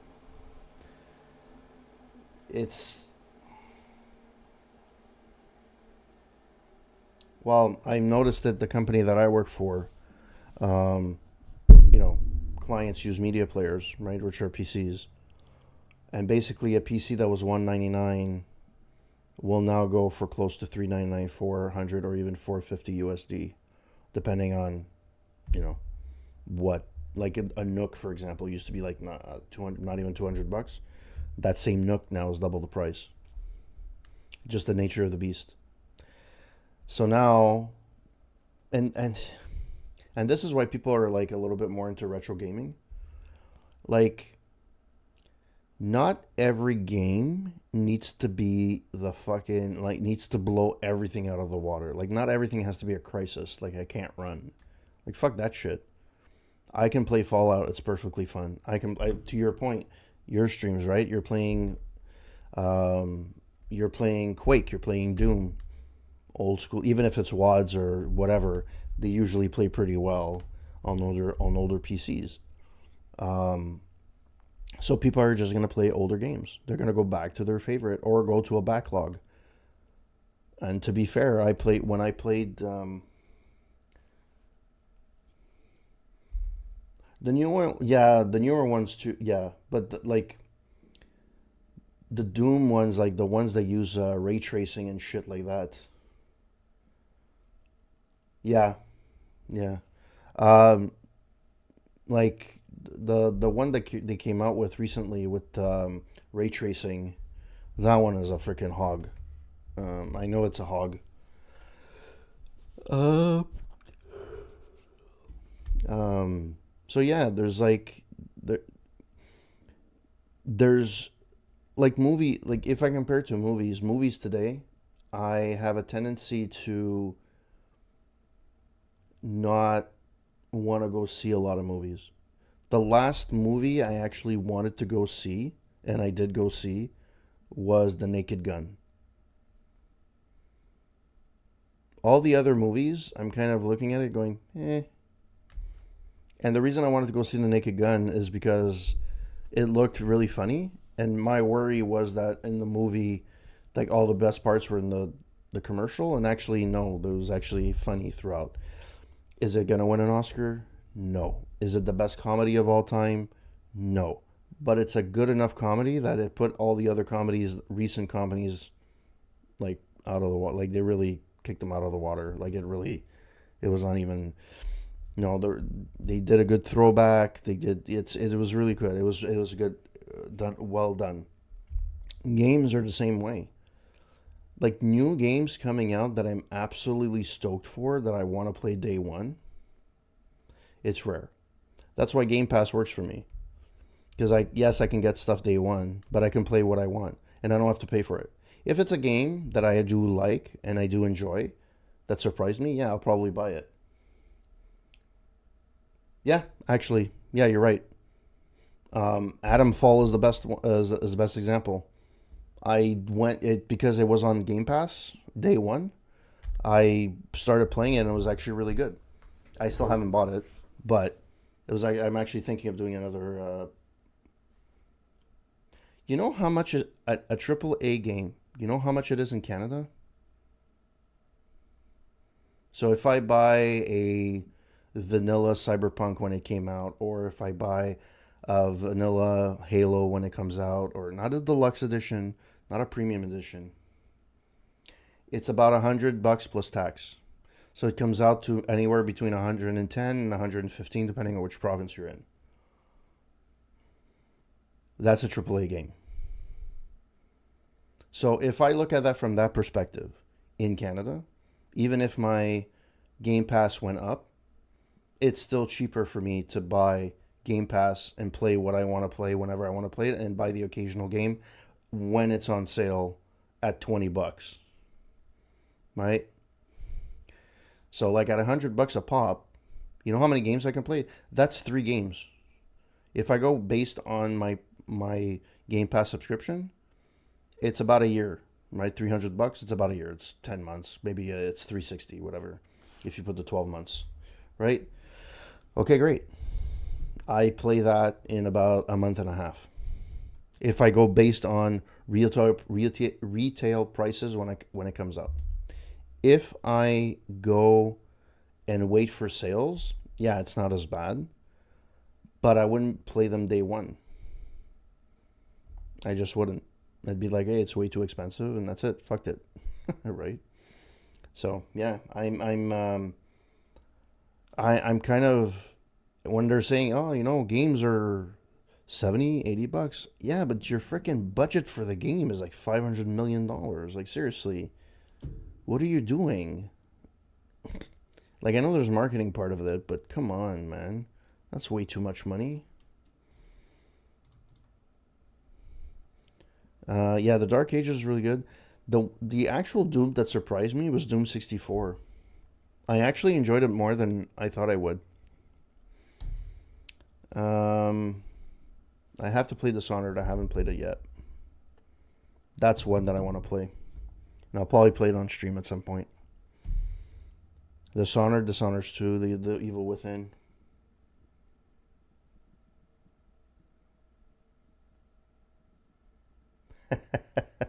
Yeah. Um, it's actually surprisingly nice on. I played on the Series X.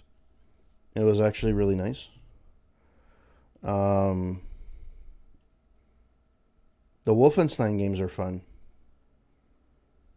except for the last one that they played, Youngblood. That one is garbage. And it's not garbage because the gameplay was that bad. It's the way that, because I guess I'm not spoiling anything.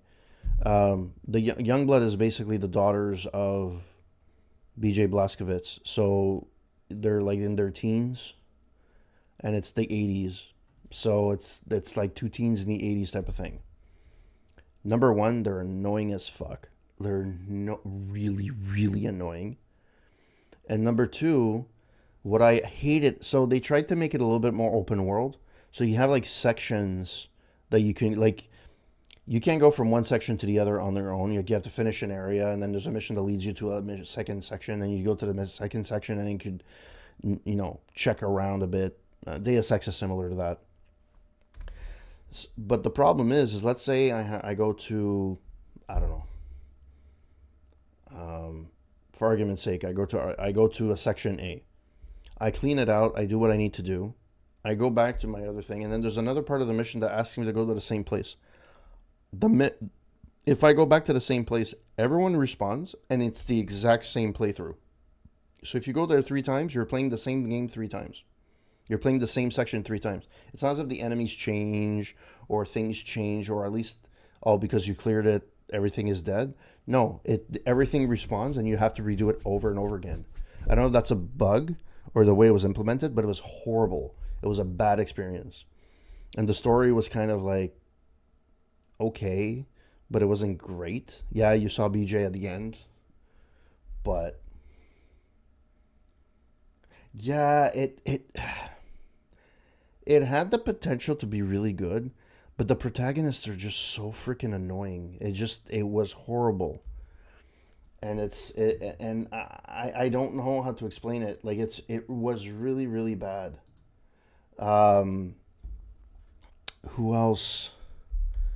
So other than that, so Wolfenstein 1 and 2 are fantastic. Youngblood was meh. I'm hoping 3 they go back to the original formula because that did not work. Um, uh, what else did I play? Old Blood is good too. Yeah, Old Blood is like a mini extension, I guess, that came out after Wolfenstein 1. You have the Old Blood, and then there's another one. Yeah, Wolfenstein Youngblood sucks. Doom Eternal was fun. Quake 4 was okay. I didn't particularly care for it, but yeah, yeah, I remember when you played it. I don't think you played DMC with a small M. You skipped that one on purpose, and you just played the DMC ones, the the main series. Once in a while, I remember things. What's in Game Pass? Installable cloud owned. Where's the? I thought I had more games than that. I know GOG has a lot more games. I have a lot more games on, and GOG actually gives you all the games. But yeah, if you have a chance, Atom Fall is really cool. If you get it for cheap, and it's an indie company, uh, Rebellion,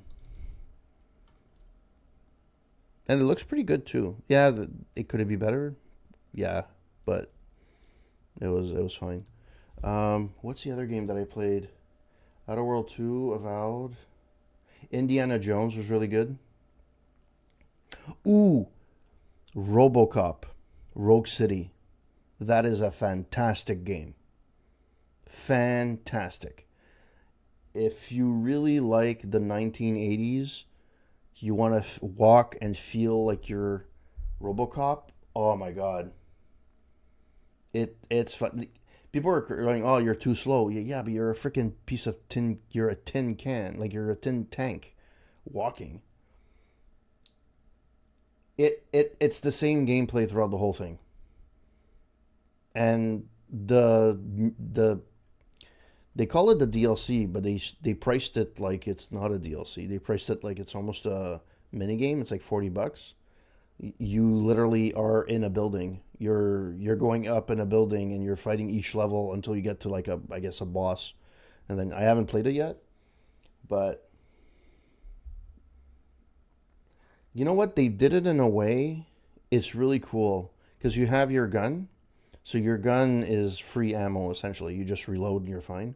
But you could also pick up other guns as you're going along. So sometimes there's like a you want to get a missile launcher, you get a missile launcher. Once it empties, you go back to your gun. Like it's done in a way that's really cool. The story is really awesome.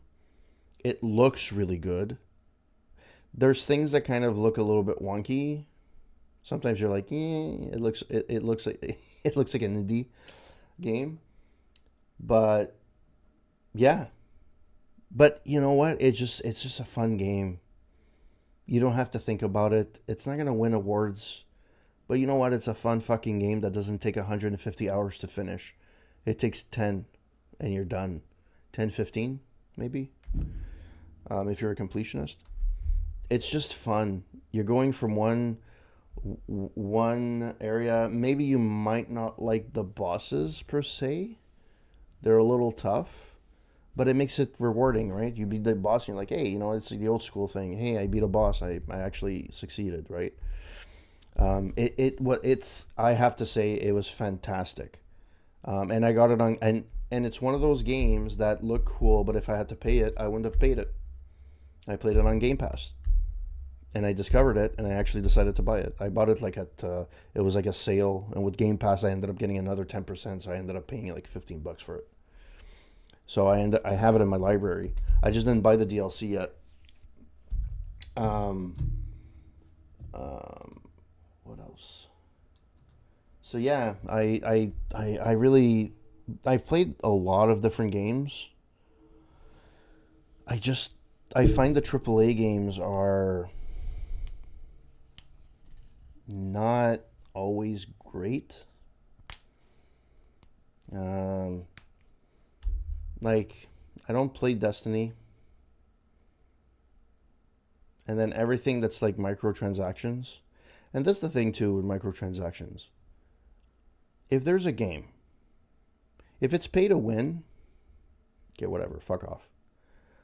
But let's say Call of Duty, there's microtransactions, right? You can get, different outfits, different this, different that. Okay, great. You don't have to buy them. I don't know why people like the reason they put them in the games is because there's somehow somebody's paying for this shit, or else they wouldn't do it anymore. Oh yeah, 100%. Oh, another game that I played, which I think I saw, I think Kenny, you were on my stream for that, was Kathy Rain, which is kind of like a police quest, old school type of point and click type of detective story where she's like a teenager in the 90s and she's investigating. They came out with a second game and I bought it and I started playing it and then I told myself, hey, I'm going to start streaming again. I might actually start streaming it. It's actually really fun. It's fun. I love those games. Yes, I have. I haven't played it, but I've seen it though. It looks fun. Um, what else? Uh, what else is coming? Most popular with Game Pass. Forza is actually really fun, but it's one of those games that why would I pay for that? Because once you finish the driving, yeah, I guess there's events every day, but Fallout 76 I can't get into. I tried to get into like 3 4 times. I've tried to play. I played a couple of the DLCs, I guess, or the season passes that came out. There's like Wastelander was okay, but yeah.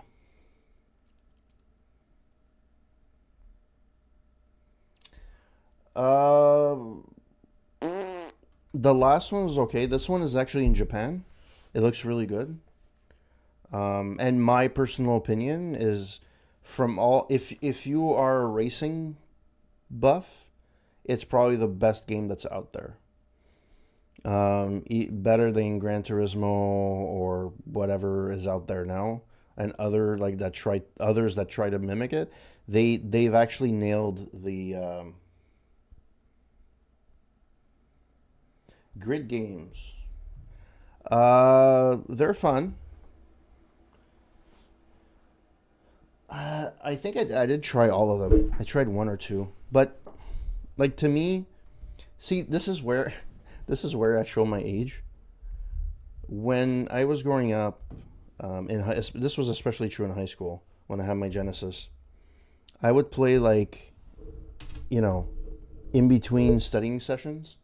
I would play like a, a hockey game or two, and then go back to studying. I miss those games, and that's what Forza is really good for. You can jump in, do a race or two, you're done. Okay, bye. And then you like there's no story arc. There's like yeah, there's a story arc in there like you would get in advance. But the idea is that you could just race anything and just pick up and go, do a couple of races and then shut it off and you're none the wiser. Like you're not losing on anything.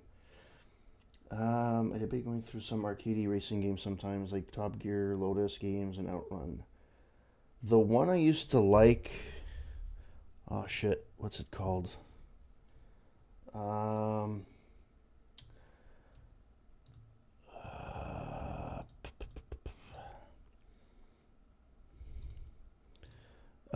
what was the fucking game? Arcade. And I found it. I have it on MAME, and I think I'm gonna play it again. It's basically the game is you're a cop, and at the end of every level you kind of have to keep hitting a car that's like the bad guy until he stops until he can't go anymore, and then you switch to the level. Like it's a racing game slash action game. Um,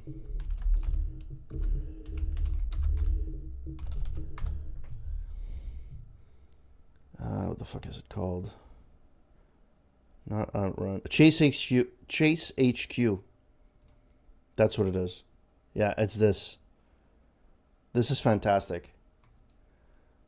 Um, like you play, you're basically like, and it's so like, yeah. They were in all at one point. Well, at least in Montreal, they used to be in all the arcades. It used to be one of the driving games. There would be this like it's a standalone. It's a standalone game. There's not. It's not like a whole setup like Outrun, or Daytona USA used to have like those four driving seats. This one had its own cabinet, and it was like you just with a steering wheel, and you just played it. It was so fun. A quarter used to last me forever because I used to be so good at it because I played it for so long. But this was really really fun.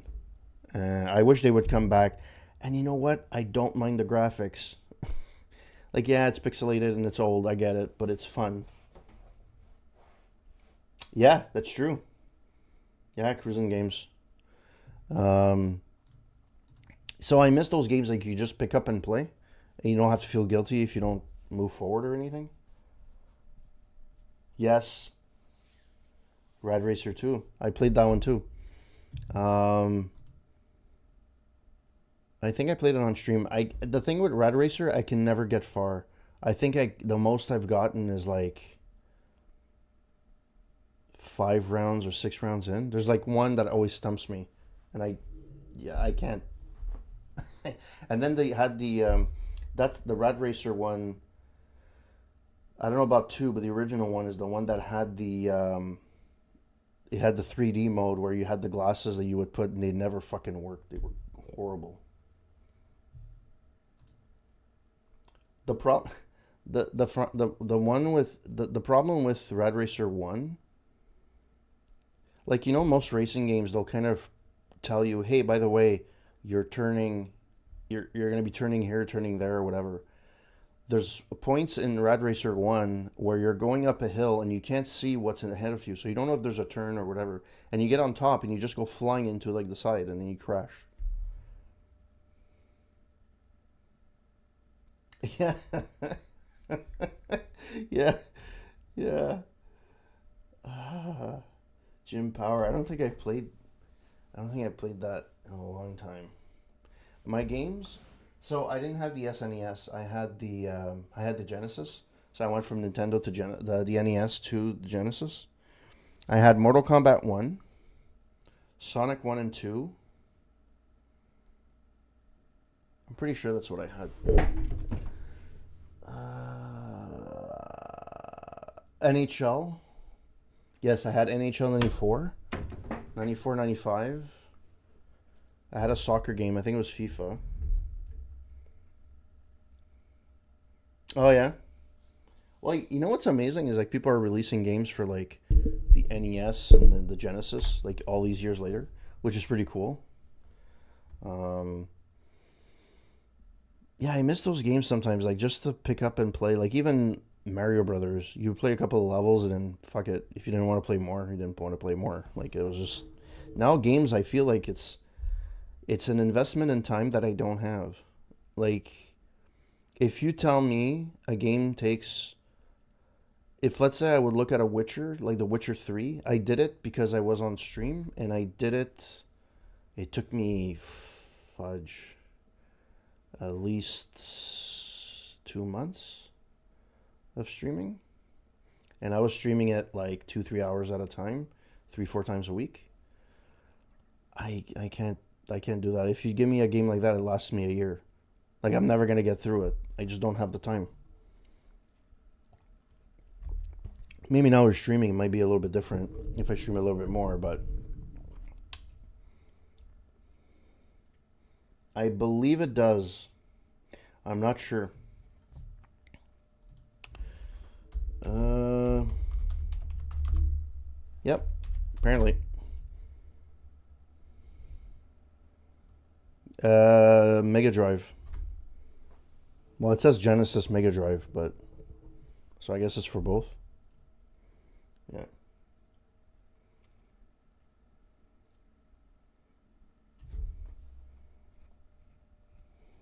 They're fun though. They're fun. Yeah, Mega Drive is Genesis. The Mega Drive was other places than North America. But there's games like like similar to Famicom versus NES. Some games got released on Mega Drive, and some games got released on Genesis, and they didn't necessarily always have the same games and come out on both. Like there's a lot of games that came out on the Famicom that only that only got released on the Famicom, never came over. Um, I know I've been talking a lot and haven't really played much. I really been enjoying the chat, by the way. I don't know who's here, but whoever's here, welcome. And yeah, I've been off for a bit, and I'm hoping to all my streams now are for charity. So I don't accept bits or anything. I have a link to the charity, Montreal Children's Hospital, and that's all I'm doing. Discoverability, don't know if it's gonna happen because it's pretty difficult to do. I still don't know who still follows me or not, who unsubscribed, but whatever. I know a lot of people. There's a lot of people that started streaming, but there's a lot of people that like. There's a lot of celebrities that started streaming, like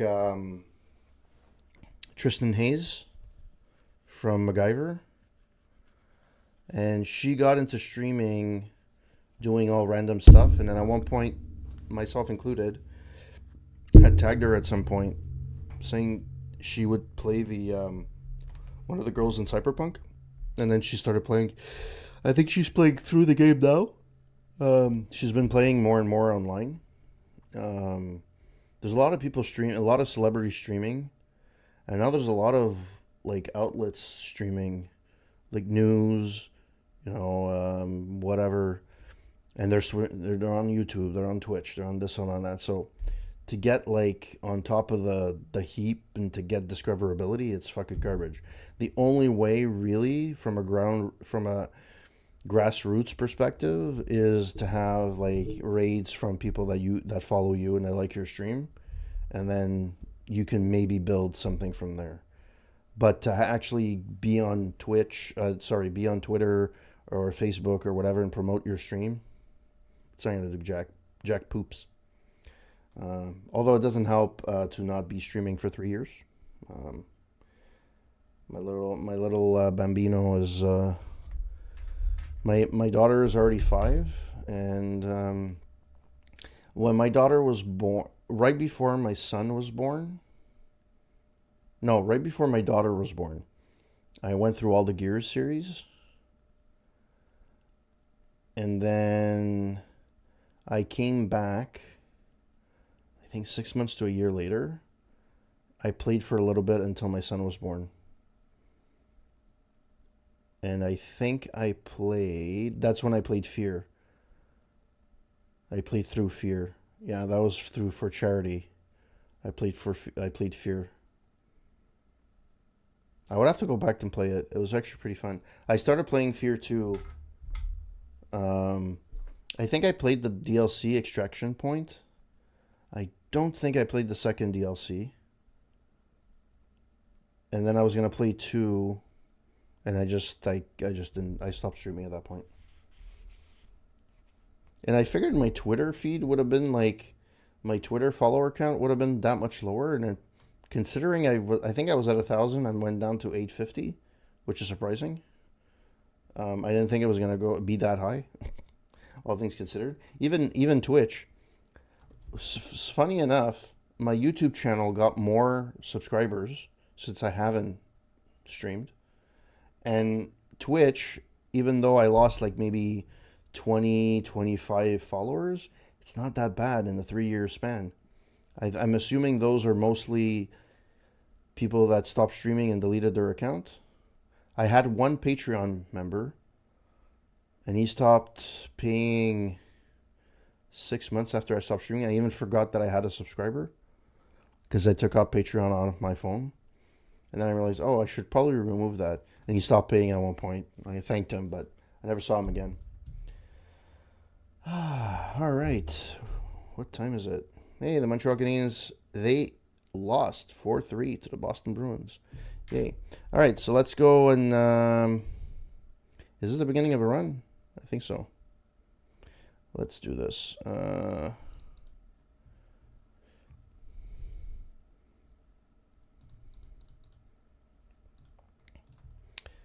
By the way, this is a uber relaxing game. I'm not sure this is your wheelhouse, Kenny, but it is fun. It does the job. It's surprisingly addictive. Like I started playing this on. I think I was playing this to. Um, why am I skipping on his name? Integer. Yes. Um, and I started playing on the Xbox, but then I was playing a card game with the controller, which means everything is slower, like you're picking the cards and whatever. So then I started to play it on PC because you can just click and go really quick. And yeah, it it's actually pretty good. Yeah, people are online. I don't know how they fucking play. Like this game is tough. Like like you can go through the ranks and you have different decks of cards. You have challenges. People are like, "We're done. I did this." How many times did you play this game? Like I don't get it. Like you have to play like a shit ton to freaking get all the unlockables. 10, 9, snap, uh.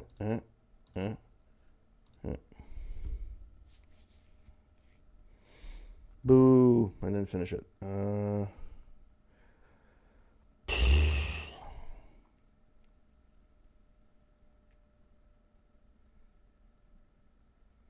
Yeah,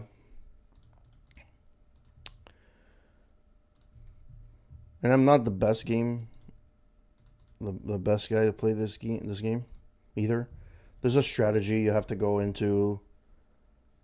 But you see these guys like they fucking play and they have videos like, oh, you just pick this Joker, this Joker, this Joker. Yeah, okay, but if it shows up, if the if if there's no like if the Joker doesn't show up, what are you gonna do? Planet. Ooh. Oh, nice. But I'm gonna lose all that when I sell this one. Boo. 76543.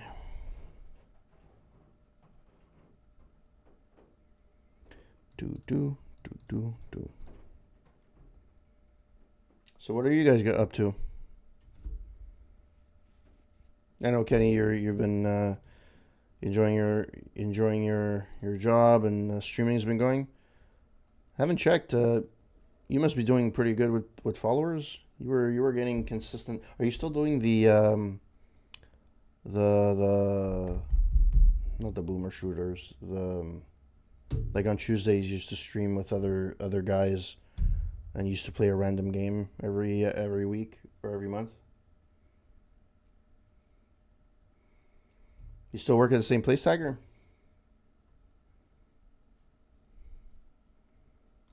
By the way, how's your health been doing?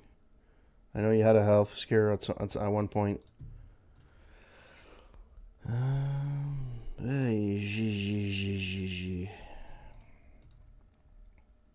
Shmup Book Club. That's what it is. I have the memory of a goldfish. Father kind of growth has certainly showed over the last couple of years, but yeah, it's fine. You hit your sweet spot. You have enough people that are ooh. That is nice. You've hit your sweet spot, right? Like you have enough. Like it's rare that you have a stream that nobody's on. The Shmup Book Club I think was a bit slower, but when you used to do your Quake stuff and there was always a lot of people, the same people coming over, but at least they would be coming back and stuff like that. So that was pretty cool. Except for me, I just quit without notice. Um, At one point, I was feeling bad, and I'm like, oh, I should probably do something for like streamers, but well, you're good enough. You're better, certainly better than me, that's for sure.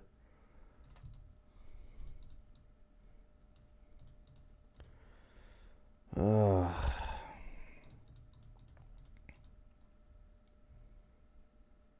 yeah, the communities for that are pretty big though, so that's pretty good.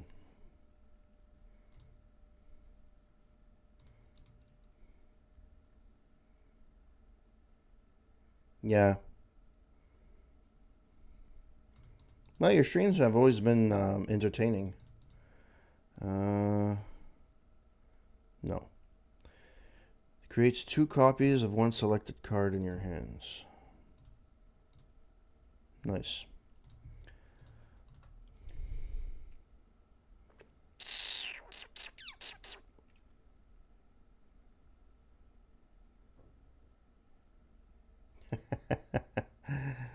uh, I used to your yeah, like I said, your streams on Saturdays used to be like my go-to because they're actually entertaining. And I mentioned it at the beginning of the stream. I liked it when you used to do the 2020 hindsight. That was really cool. I thoroughly enjoyed that. Why am I not getting anything? Boom, boom, boom, boom, boom.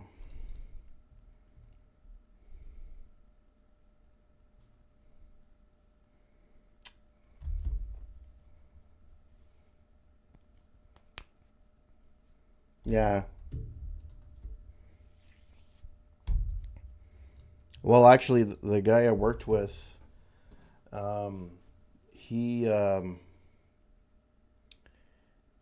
he uh, he built his PC right before Christmas, like probably November or something, when he went on vacation. That hit the same RAM that he bought is like triple the price of what he paid for. Like he paid like 150 or 200 bucks for something, and now it's anywhere between 450 and 600 bucks for that same RAM. So it's pretty. It's. I think I'm gonna be stuck with this PC for a while. I mean, I'm fine. I'll always find something to stream.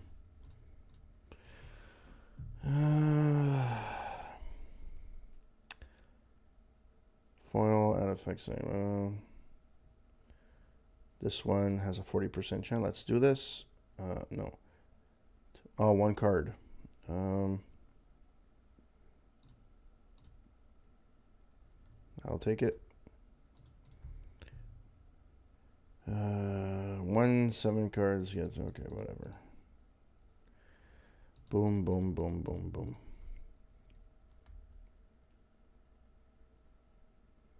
Well, not this year. That's for sure.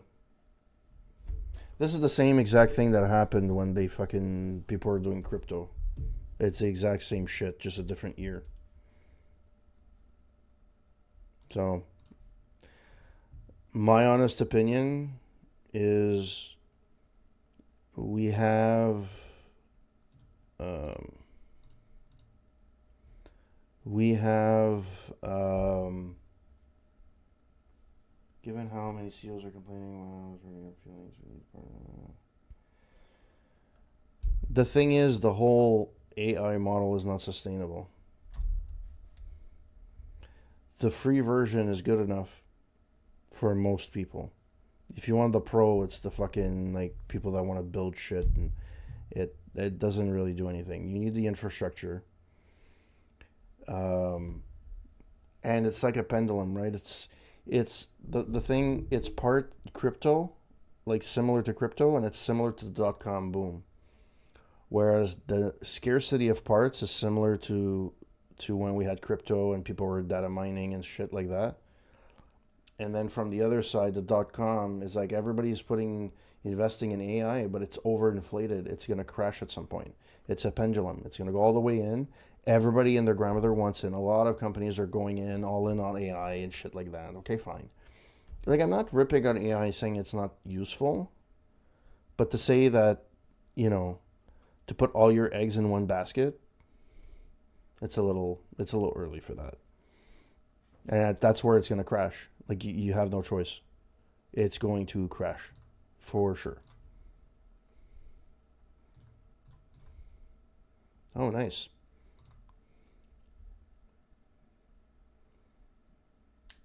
Not necessarily. The thing is, it does, like, for example, let's say I want to build a sample template of a website to build something. It will do it for you, and you can easily do it, and it could code for you too. The problem is, now I'm a computer scientist, so I notice these things. And I was a programmer, I was a developer, and stuff like that. I've noticed these things, and it's spaghetti code. Does it work? Yes, but it's not efficient. So you still need to review your answer. Same thing with, like, if you ask it a question and it gives you an answer, double check the answer because it may not be correct. It's getting the information from available sources, but a lot of the sources are not available to everyone. They're behind paywalls, they're behind this. So it doesn't necessarily have all the information. No, it does the job. It just, to the untrained eye, it does the job. But if because I've done it before, I've did it for myself. I wanted to skip a step and I didn't want to do something. I wanted to build a template, a really simple template to just put something together to slap on the web. And it does the job. But I could have done a more efficient job. Yeah, it would have taken me longer. Yeah, because I don't code as much as I used to. But I could have probably done a better job. And also,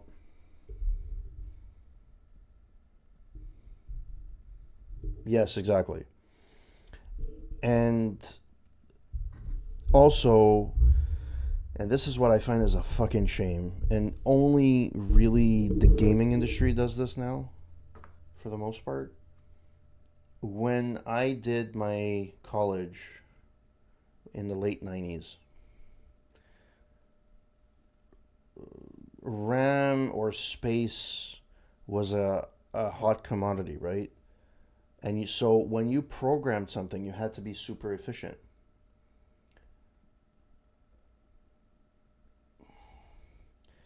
You know what?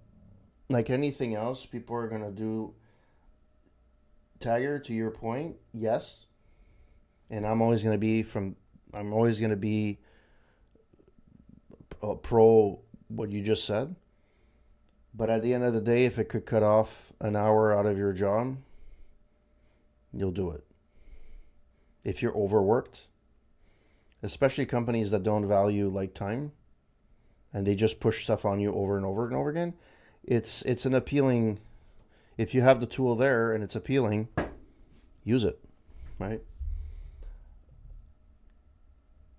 Look, I'm the first one to say if I code something, I would like to code it 100% because I know what I did, I know where that's going to go wrong if it does go wrong, and it's well written. Nowadays, this yeah, to continue my story, sorry I got sidetracked. So when I started doing programming, we were told to be always efficient. Yeah, you can do a while loop, you can do different recursions and stuff like that. There's an efficient and inefficient way of doing it, and there's a way to approach it, and so on and so forth. You had to keep that in mind. Today, because the hardware is so advanced and you can basically, it's not an issue anymore, people code in a verbose way. They're not efficient. And I've seen it firsthand. Anybody that's younger than I am, like in their mid 20s, that coming out of school, they don't learn how to program efficiently. They comment the shit out of stuff, which is great. That was a problem in the 90s. Nothing was ever commented. They're great at commenting shit, but the code itself is not always efficient. And the only place where that's actually enforced, as far as I'm concerned, is in the gaming, because you have to, like especially console gaming, where your space is limited compared to a PC. So you have to be a little bit more efficient. You have to do machine code. Usually you program in C, which is the closest to machine code you can get, and to be as efficient as possible. But general applications for the world, they're not efficient at all. If you looked at the code, it'd be like freaking spaghetti code. might be commented well. Great. Does it work? Yeah, awesome. But it's not coded very well. And that's the problem. Uh,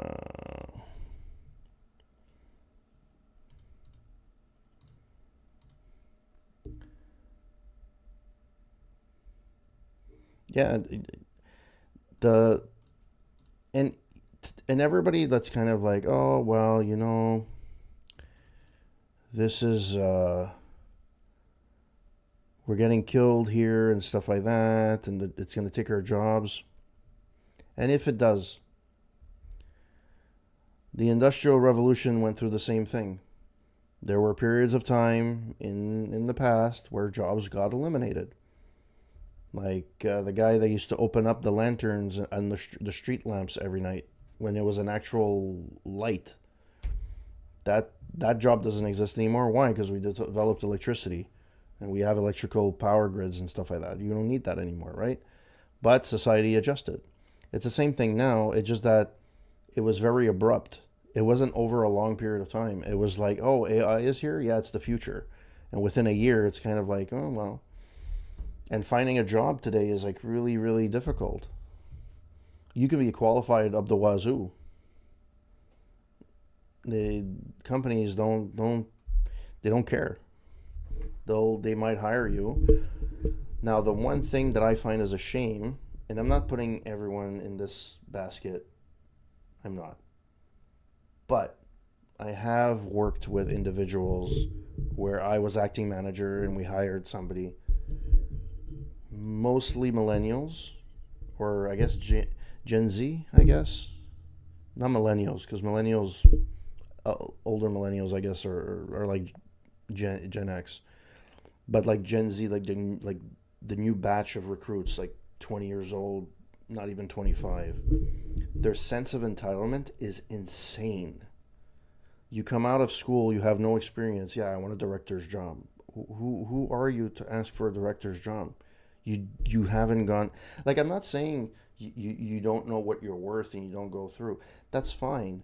But at some point, you have to start at the bottom and you have to work your way up.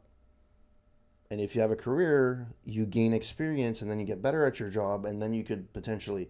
Now it's like they come out, it's like, okay, I want a director's job, or I want something that pays me so much. I understand you're in debt, but that's not how it works. Even if you want it to be that way, it doesn't work that way. And that's a bit of it's a bit of a shame. It's that sense of entitlement. And again, I'm not saying that it's everyone. I've dealt with Gen Z that were perfectly fine, but there is a segment of that group that does seem to have an entitlement.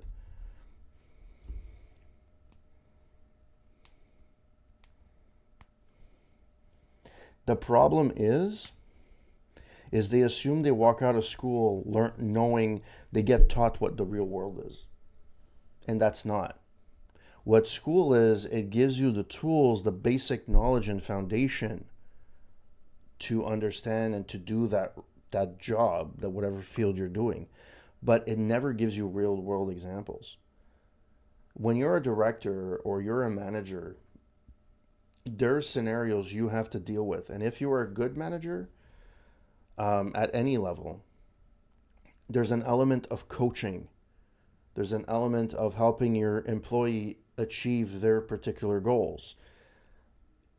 If you haven't experienced any of that, what are you coaching? You're coaching out of a book? You can't associate with the employee. You can't say, hey, I've already been there, or I've seen this situation before and I can guide you. You need that experience. That's not something school is going to teach you. School is going to teach you how to write Java. It's not going to teach you how to deal with people. Maybe if you do a HR degree, maybe. But in general disciplines, that's not the case. So like there's an element like and this is why I never wanted to become a manager. I have no interest in it. It's because they ask you for there's an element where being a manager, it's twofold. There's the element of pretending to give you the option that you have a choice. and you can bring change to process or whatever, which is appealing to a point. Often that comes to the detriment of working day to day, which sometimes is great. But if over the long period of time you lose touch with what is the most recent developments in that particular element, so if it's you're in support, you don't know the products as well, you're not day to day, you're not in the trenches, you have to rely on your team a lot more. So you kind of lose that a bit, unless you're a very hands-on director, which also leads to other things, other issues as well. And then there's the human element of it, and that's the part I don't like dealing with. And it's not because I don't like dealing with people and stuff like that. It has nothing to do with that. It's because it takes a toll on you at some point. If you are a good manager and you care for your team, you want the best for you. But usually, from a manager's perspective, you're not just a personnel manager. You're dealing with escalations. You're dealing with senior stuff. You're dealing, if somebody doesn't have an answer, they come to you. But you have to mentor these people. Yeah, basically, right? If you're a manager, usually, depending on the level, obviously, you filter the bullshit from management, higher management. When I was mainly support, technical support, you know how often I had to defend my team? Hey, so and so fucked up. Why did they fuck up? And then I had to go back. No, they didn't fuck up. These were the sequence of events. This is what happened. This is like, you know how many times that fucking happened? And and that's what's aggravating. At one point, it got to the point where somebody in my team, I think I was team lead at the time, somebody in my team went on sick leave because she had depression. Managers did not believe her. And I'm like, okay, but she went to see her doctor. She diagnosed her with depression. You didn't like it. She went to see your doctor from the health insurance, because it's a whatever. And she diagnosed her with depression. What more do you want her to do? Even if you don't believe her, that's not the facts. The facts is she got diagnosed twice. So she has, as far as I'm concerned, she has depression. And she's going to be missing some time, and we have to compensate for that. That's it.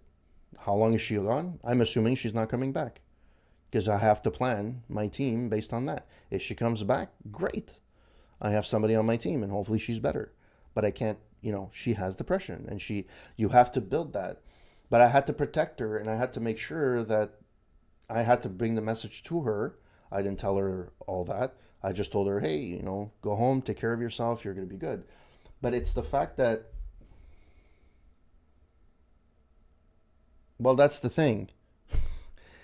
That's the part I didn't like. And that's the part I just refuse to do. I've been told numerous times I'd be a great manager. You have all the skills to become a manager and this and that. Awesome. I also have the skills to become a chef because I cook really well. I'm not becoming a chef. Exactly. So I'm not becoming... I was team lead. I was team lead, and I was... Well, if you go to my Instagram, you'll notice at Christmas I usually make... this started with my grandmother, but I'm half Italian, and my grandmother used to make lasagnas. And she used to make lasagnas the traditional way with small meatballs. But we make everything fresh. The pasta, the sauce, everything is fresh. I still do it to this day. And at Christmas, usually I make like about anywhere between 5 and 10 lasagnas. Smaller ones. But I give it to people that either had a hard year or that helped me throughout the year. People at work that really... These fucking companies that fucking put these encouragement things like, kudos or what badges or whatever. I hate those because it's like 9 times out of 10, it's people just saying thank you for doing your job because it's your job. But if it's somebody during the year that really helped me for the year, or somebody that had a hard time, like they just had a baby, or they had a really hard time during the year, I give them a lasagna. I know it's not, it's not the biggest thing, but at least it's a meal that they don't have to make. They could just put it in the oven. It's fine and it's great. I personally love to cook. Um, it's fun. Maybe I should do a cooking show at one point. To be fair, the job I'm at right now is the first job. So when I worked in the payment industry, you're told, oh, we don't encourage overtime. But if you don't do it, you're kind of like frowned upon, which is weird. Um, um, but this is the first job that I've had that I've never, even the few times I decided to work on a Saturday for various reasons. Either it's a client, it was a big client, they needed help on a Saturday. I was told, you knew, no, you were not told to work on Saturday, and you decided to work. I'm like, yeah, I did it. I took it my own. Don't worry, I'm not blaming anybody. But they really discourage working overtime and on weekends and stuff like that if you don't have to, which is fantastic. Yeah, and it's one of the few companies that I've done that. The payment industry is garbage for that. It's garbage. You don't do overtime? Yeah. I don't know, man. Fuck, I did on call for like so many fucking years. Like, yeah, at one point it's like, yeah, you know what? No. The reason I left one of my jobs is because, which was at a payment company, was they created a role for me which makes no sense because it doesn't exist anywhere, called a service integrity specialist. Um, it's not even a word, and I didn't realize it at the time, but it's hard to freaking to you put a title on somebody, but it doesn't exist anywhere else. It's kind of, how could you compare with anything else? Anyways, I had told him, look, I can't do overtime anymore. I have a kid. I can't on call, whatever. Yeah, yeah, no problem. Guess what? 2 months in, oh, Phil, we need you because so and so can be on call. Well, that's not my fucking problem, and I'm not manager. Speak to the manager and let the manager fucking do it. Like, I'm not the manager. Anyways, I ended up doing it because of reasons. So I asked them, okay, well, if I get compensation, can I get it in hours instead of getting paid in money? Because there's no point. The government's going to take most of it. And, well, it's because I was part of support, and I did it for years. And at this point, I was a senior in support, but I was always the security net for everyone, which is fucking like bullshit. At some point, you're kind of like, yeah, you know what, I don't want to do this. Um, so I told him, look, I can't do this anymore. No problem. Then at one point, I went to my manager's office, and I used to have, I don't know if they did this in the States, but in Montreal, when they used to have Montreal Expos, they used to have like the Sundays, but the Sunday Bowl was like the cap of the teams of the MLB. So you had like Padres, the Expos, whatever. Anyways, we collected the whole series. Um, Basically, that other consultancy I worked at. Yeah, I don't know I don't know how people do it anymore. I wouldn't be able to do it. Anyways, I went to my boss's office and I took those caps and I put like product manager, senior manager, whatever. I put a bunch of roles that I would do. The whole idea is I'm wearing different hats. And I went to his office. It was our one on one. I put it on his office. I had like 10 hats. I go, there's two things like, he goes, what's this? I go, well, I'm doing 10 jobs.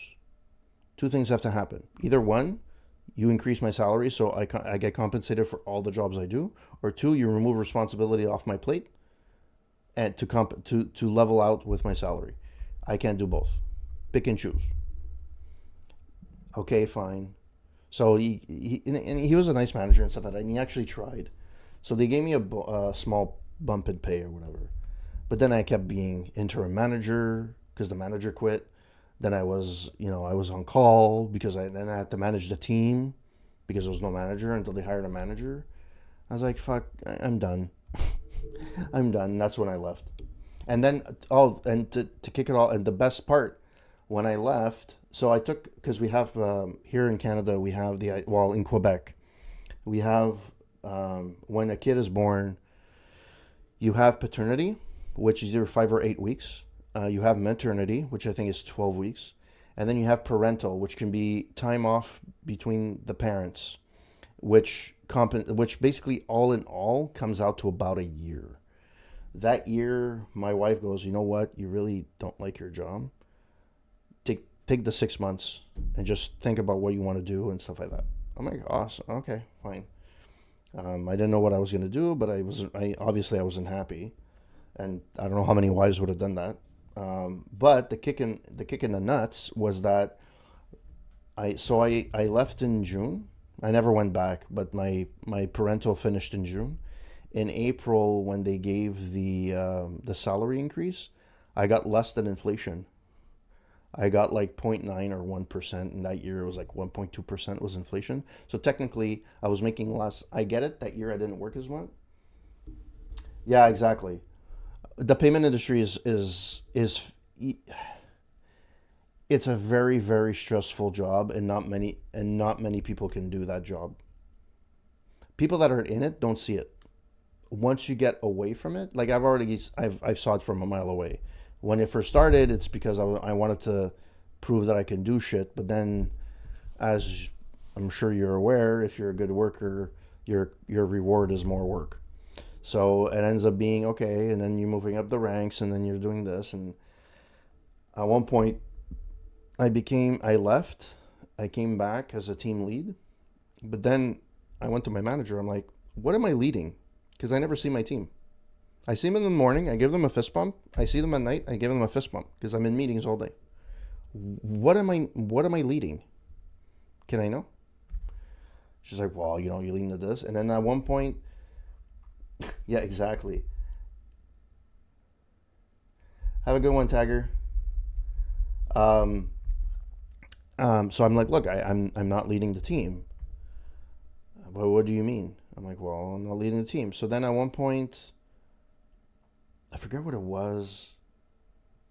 The manager told me, well, you're a team lead and you're expected to be on call on all times. I go, well, that's the whole reason why I took this position. I didn't think I had to be on call. That's why I have agents on call. If it's going to be me, like the agent can call me, that's not a problem, but I'm not on call. Oh, well, you have to be available 24/7. And I'm like, that wasn't the agreement. If the agent has issues, there's an issue on call. He needs help. He needs a manager's help. Yes, I'll be there, but I'm not on call.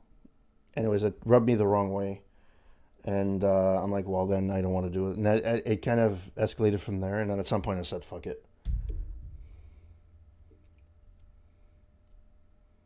Yeah. The thing is I hate working with people that don't put in the effort. But on the flip side, I understand they play the system. Not all the time. Sometimes it's just a lack of understanding of the job. But somebody that has a bit of experience and they don't do the job they're supposed to, they just do the bare minimum. I get it. I understand. I have pride. I don't like doing that because I feel like shit if I don't do a good job. That's my problem. But yeah, it's insane. Um, uh, what am I doing here? Sure. I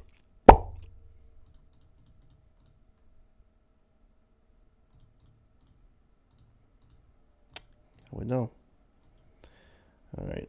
Yeah, it's. I kind of grew tired of the corporate world as well. So makes me think of how I got bait and switched during a hiring process at the place I went in 21 and left 3 months because it was always a dumpster fire. They switched what team I was joining. I saw them do it to someone else before they were hired. I'm on my way out. 2 days before my last day, was like, so that's how it is. There's one job. So the job after no, in between the two jobs, between I became a regular employee and I became a team lead, I went somewhere else in between, And I was hired and I was told, like, oh, this is what I'm doing right now. And they're like, oh, don't worry, you're not going to be on the phones all the time. You're doing mostly tickets. You're going to be working on shit and not dealing with clients as much. Great. Music to my ears. And they were paying me more. Great. The first month is like just training on products, which is fine. Then I start doing the job. Holy shit, man. It was not as advertised. And every time I was going in, it was fucking dread. It was like, I hated going in. And at one point, one of the team leads, I went to see him for something. And he gave me shit because apparently I didn't write it down. So I told him, oh, how do we do this? He goes, well, didn't I tell you that during your training? I go, yeah, that was 3 months ago or 2 months ago. I don't remember. Well, write your shit next time. That was his answer to me. Like, okay, I see how it is. And there was another team lead and another team at one point. So there was a feature in the product. It's one of those situations where we don't support the client with this, but if they ask for help, we help them type of thing. So we support it. We don't support it, but we kind of support it. I'm like, okay, but I don't know how this works. The guy on the phone gave me shit for 2 hours because I didn't know my shit. I went to see the manager. I would say, look, I need help. Can I shadow? Like, can you grab the phone, help me, and shadow? Like, no, you can handle it. You're fine. So 2 days later, I gave him my resignation. And basically I told him an evaluation is a two-way process. Yeah, it's for you to evaluate me if I fit in the company, but it goes the other way around, and I'm not a good fit for this company. Sorry. And I just quit. I didn't even give 2 weeks. I just quit. Like, sorry, if you're going to disrespect me that way and lie flat out to me I interview and have this situation, yeah, fuck that. I'm not giving you the courtesy of giving you 2 weeks. Did I burn my bridges? Yep. Would I do that again? In retrospect, being more mature, probably not. But I don't give a shit. I don't regret. I never went back, and I don't regret anything that I ever. Ugh, fuck.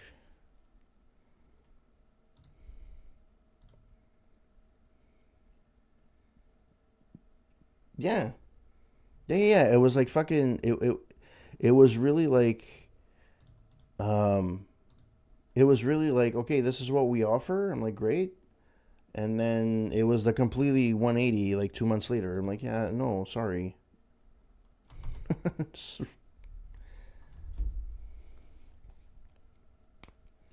Now, the thing is, too, at the time, I wasn't married. I had my girlfriend, and we had spoken about it, and she was okay with it.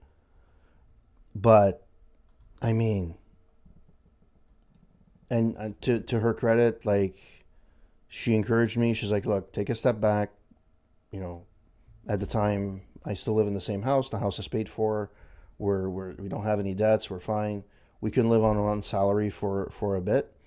Take a step back. Think of what you want to do, and then we'll move forward with that. And that was the best decision ever. I was able to take a step back. I didn't even take that long. I stopped working mid December, and I started working mid March. So it was like 2, 3. It was 3 months essentially. That was where it was pretty clear. And then I did a couple of interviews elsewhere that realized, oh, hey, I do a seal fear in the recording, and it was meant to be dumpster fire code base where.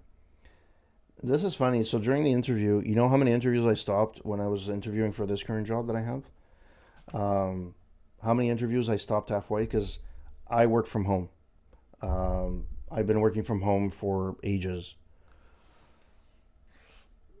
I had the opportunity because it was, you know, the COVID to ask to work from home, but a lot of companies had wishy-washy kind of policies. Well, when things go back and yada yada. No, that's not what I want.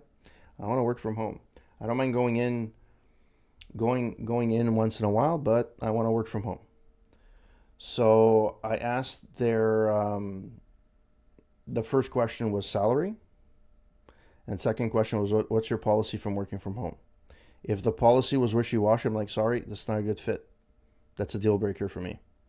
Oh, no, but, no, yeah, but, are you willing to have me work 100% of the time at home?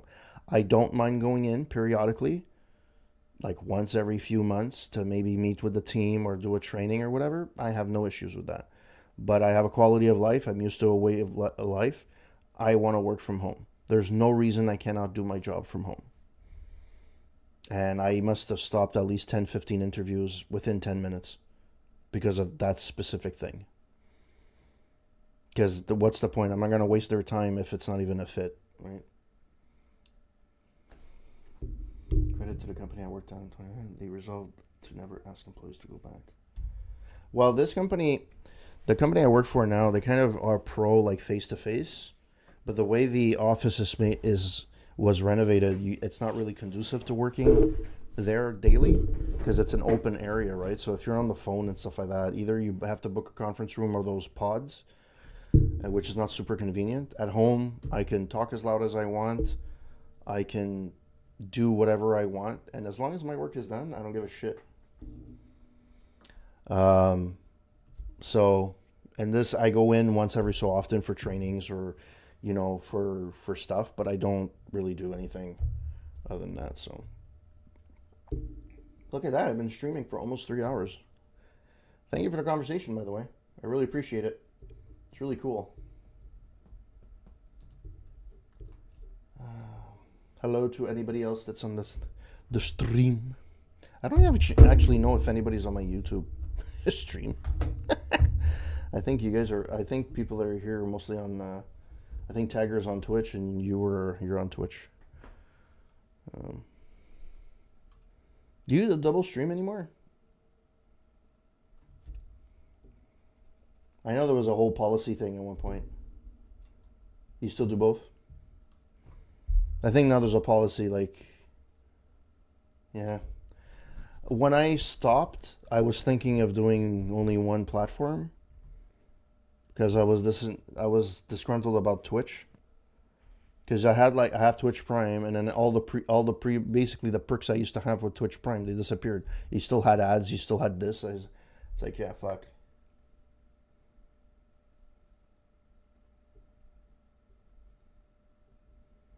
Yeah, whatever. If they come back to me and say they're gonna ban me, they ban me. Whatever. Honestly, I don't live on this for revenue, so I'll figure something out for charity if ever I need to. YouTube was fine, but at one point YouTube changed something as well and kind of fucked stuff over. I forgot what it was, but anyways. I'm by the way, at some point, because I noticed like I wasn't getting alerts that you were posting shit on YouTube. Obviously, I realized this like years later. I'm like, fuck, I haven't seen a lot of shit from Kenny. Is he still streaming and stuff like that? So I saw you still had a channel on YouTube, and stuff like that. No, they unsubscribed me. I never unsubscribed to your channel, and I was unsubscribed.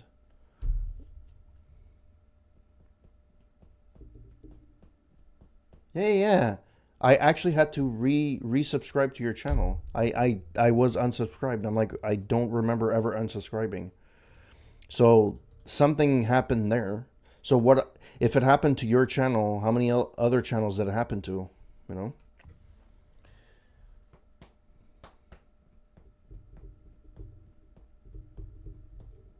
Yeah, yeah, yeah. Like there's a bunch of channels that I stopped getting like notifications for.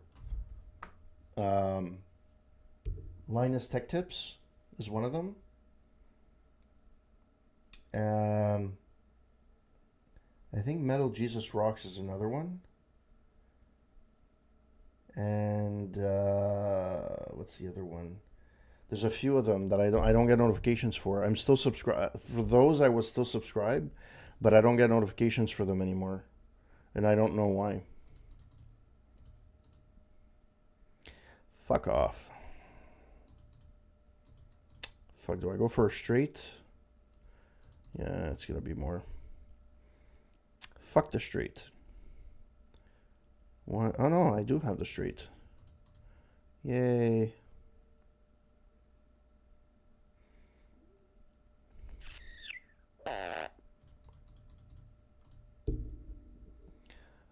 Well, look at that. Thank God this is not real money. 1, 2, 3, 4, 5. Hey, look at that, the flush. Oh, I think I'll make it through this one. But I'm gonna have to rearrange. I'm probably gonna need some, because this one is heavily reliant. No, this one is heavily reliant on this guy.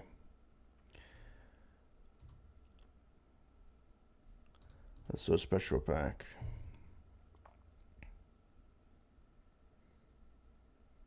Creates a planet card. Oh fuck! I still have that one. Huh?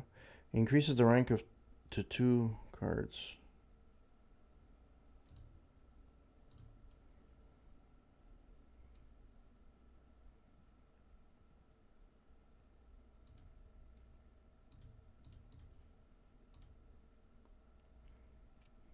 Fuck. Oh,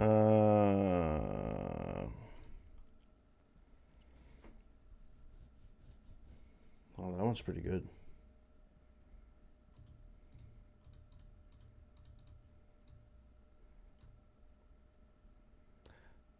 All right.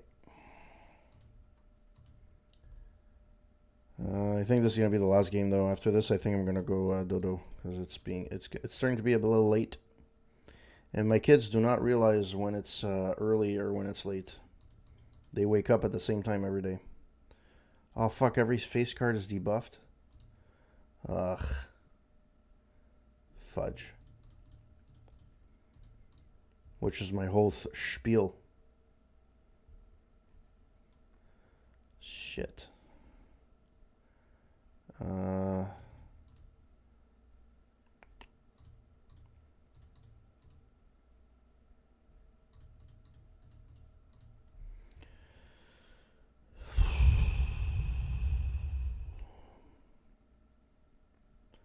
Let's hope this is gonna work, because if it doesn't, I'm screwed.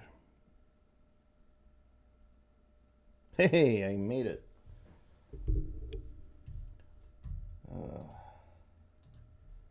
All right. Maybe one night I'm gonna do a retro stream where I'm gonna do, just because I'm playing this only because I wanted to make sure my setup was okay, just to make sure for streaming I can get a couple of streams under my belt. Now that I know that things are working, I could. So this one creates a tiger card when discarded. This one creates a planet card. Okay. If it stays. Ooh. There we go. 4 of a kind.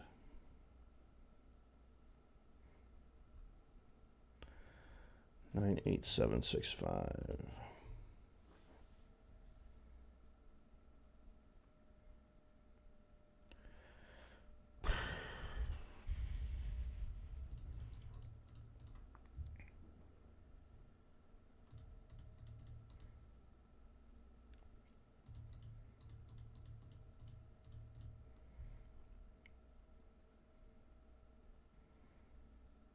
Oh, come on. Okay, hope for the best.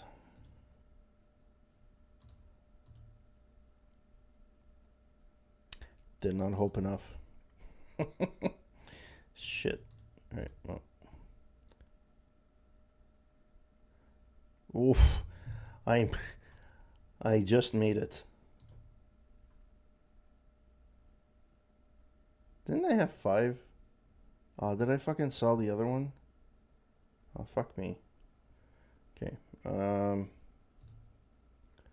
Plate spar. Yeah, okay, it's fine.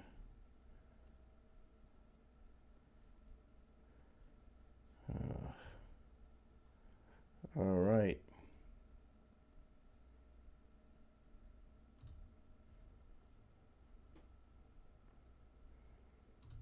This might actually help.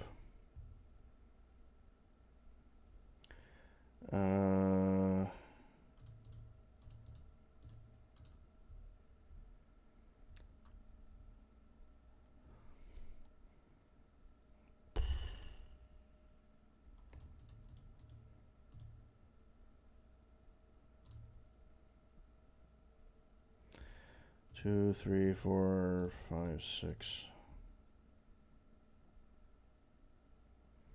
Yeah, this one is gonna be a fucking.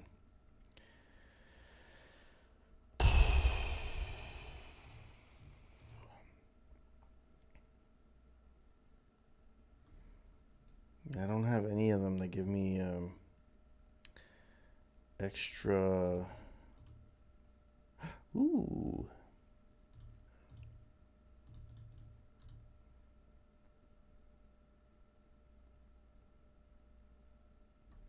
Well, that is it, my friends. That is it. Well, thank you guys for joining. I really appreciate it. Thanks for the talk. You guys are always making it fun. It's always a pleasure seeing you guys. I know Tiger's gone, but Kenny, thanks for coming. Really appreciate it, and I'll try and show up to your streams a little more often. I do watch your stream, like I do watch them after the fact, usually when they're on YouTube, especially now that I know that I'm subscribed again. But yeah, as soon as I I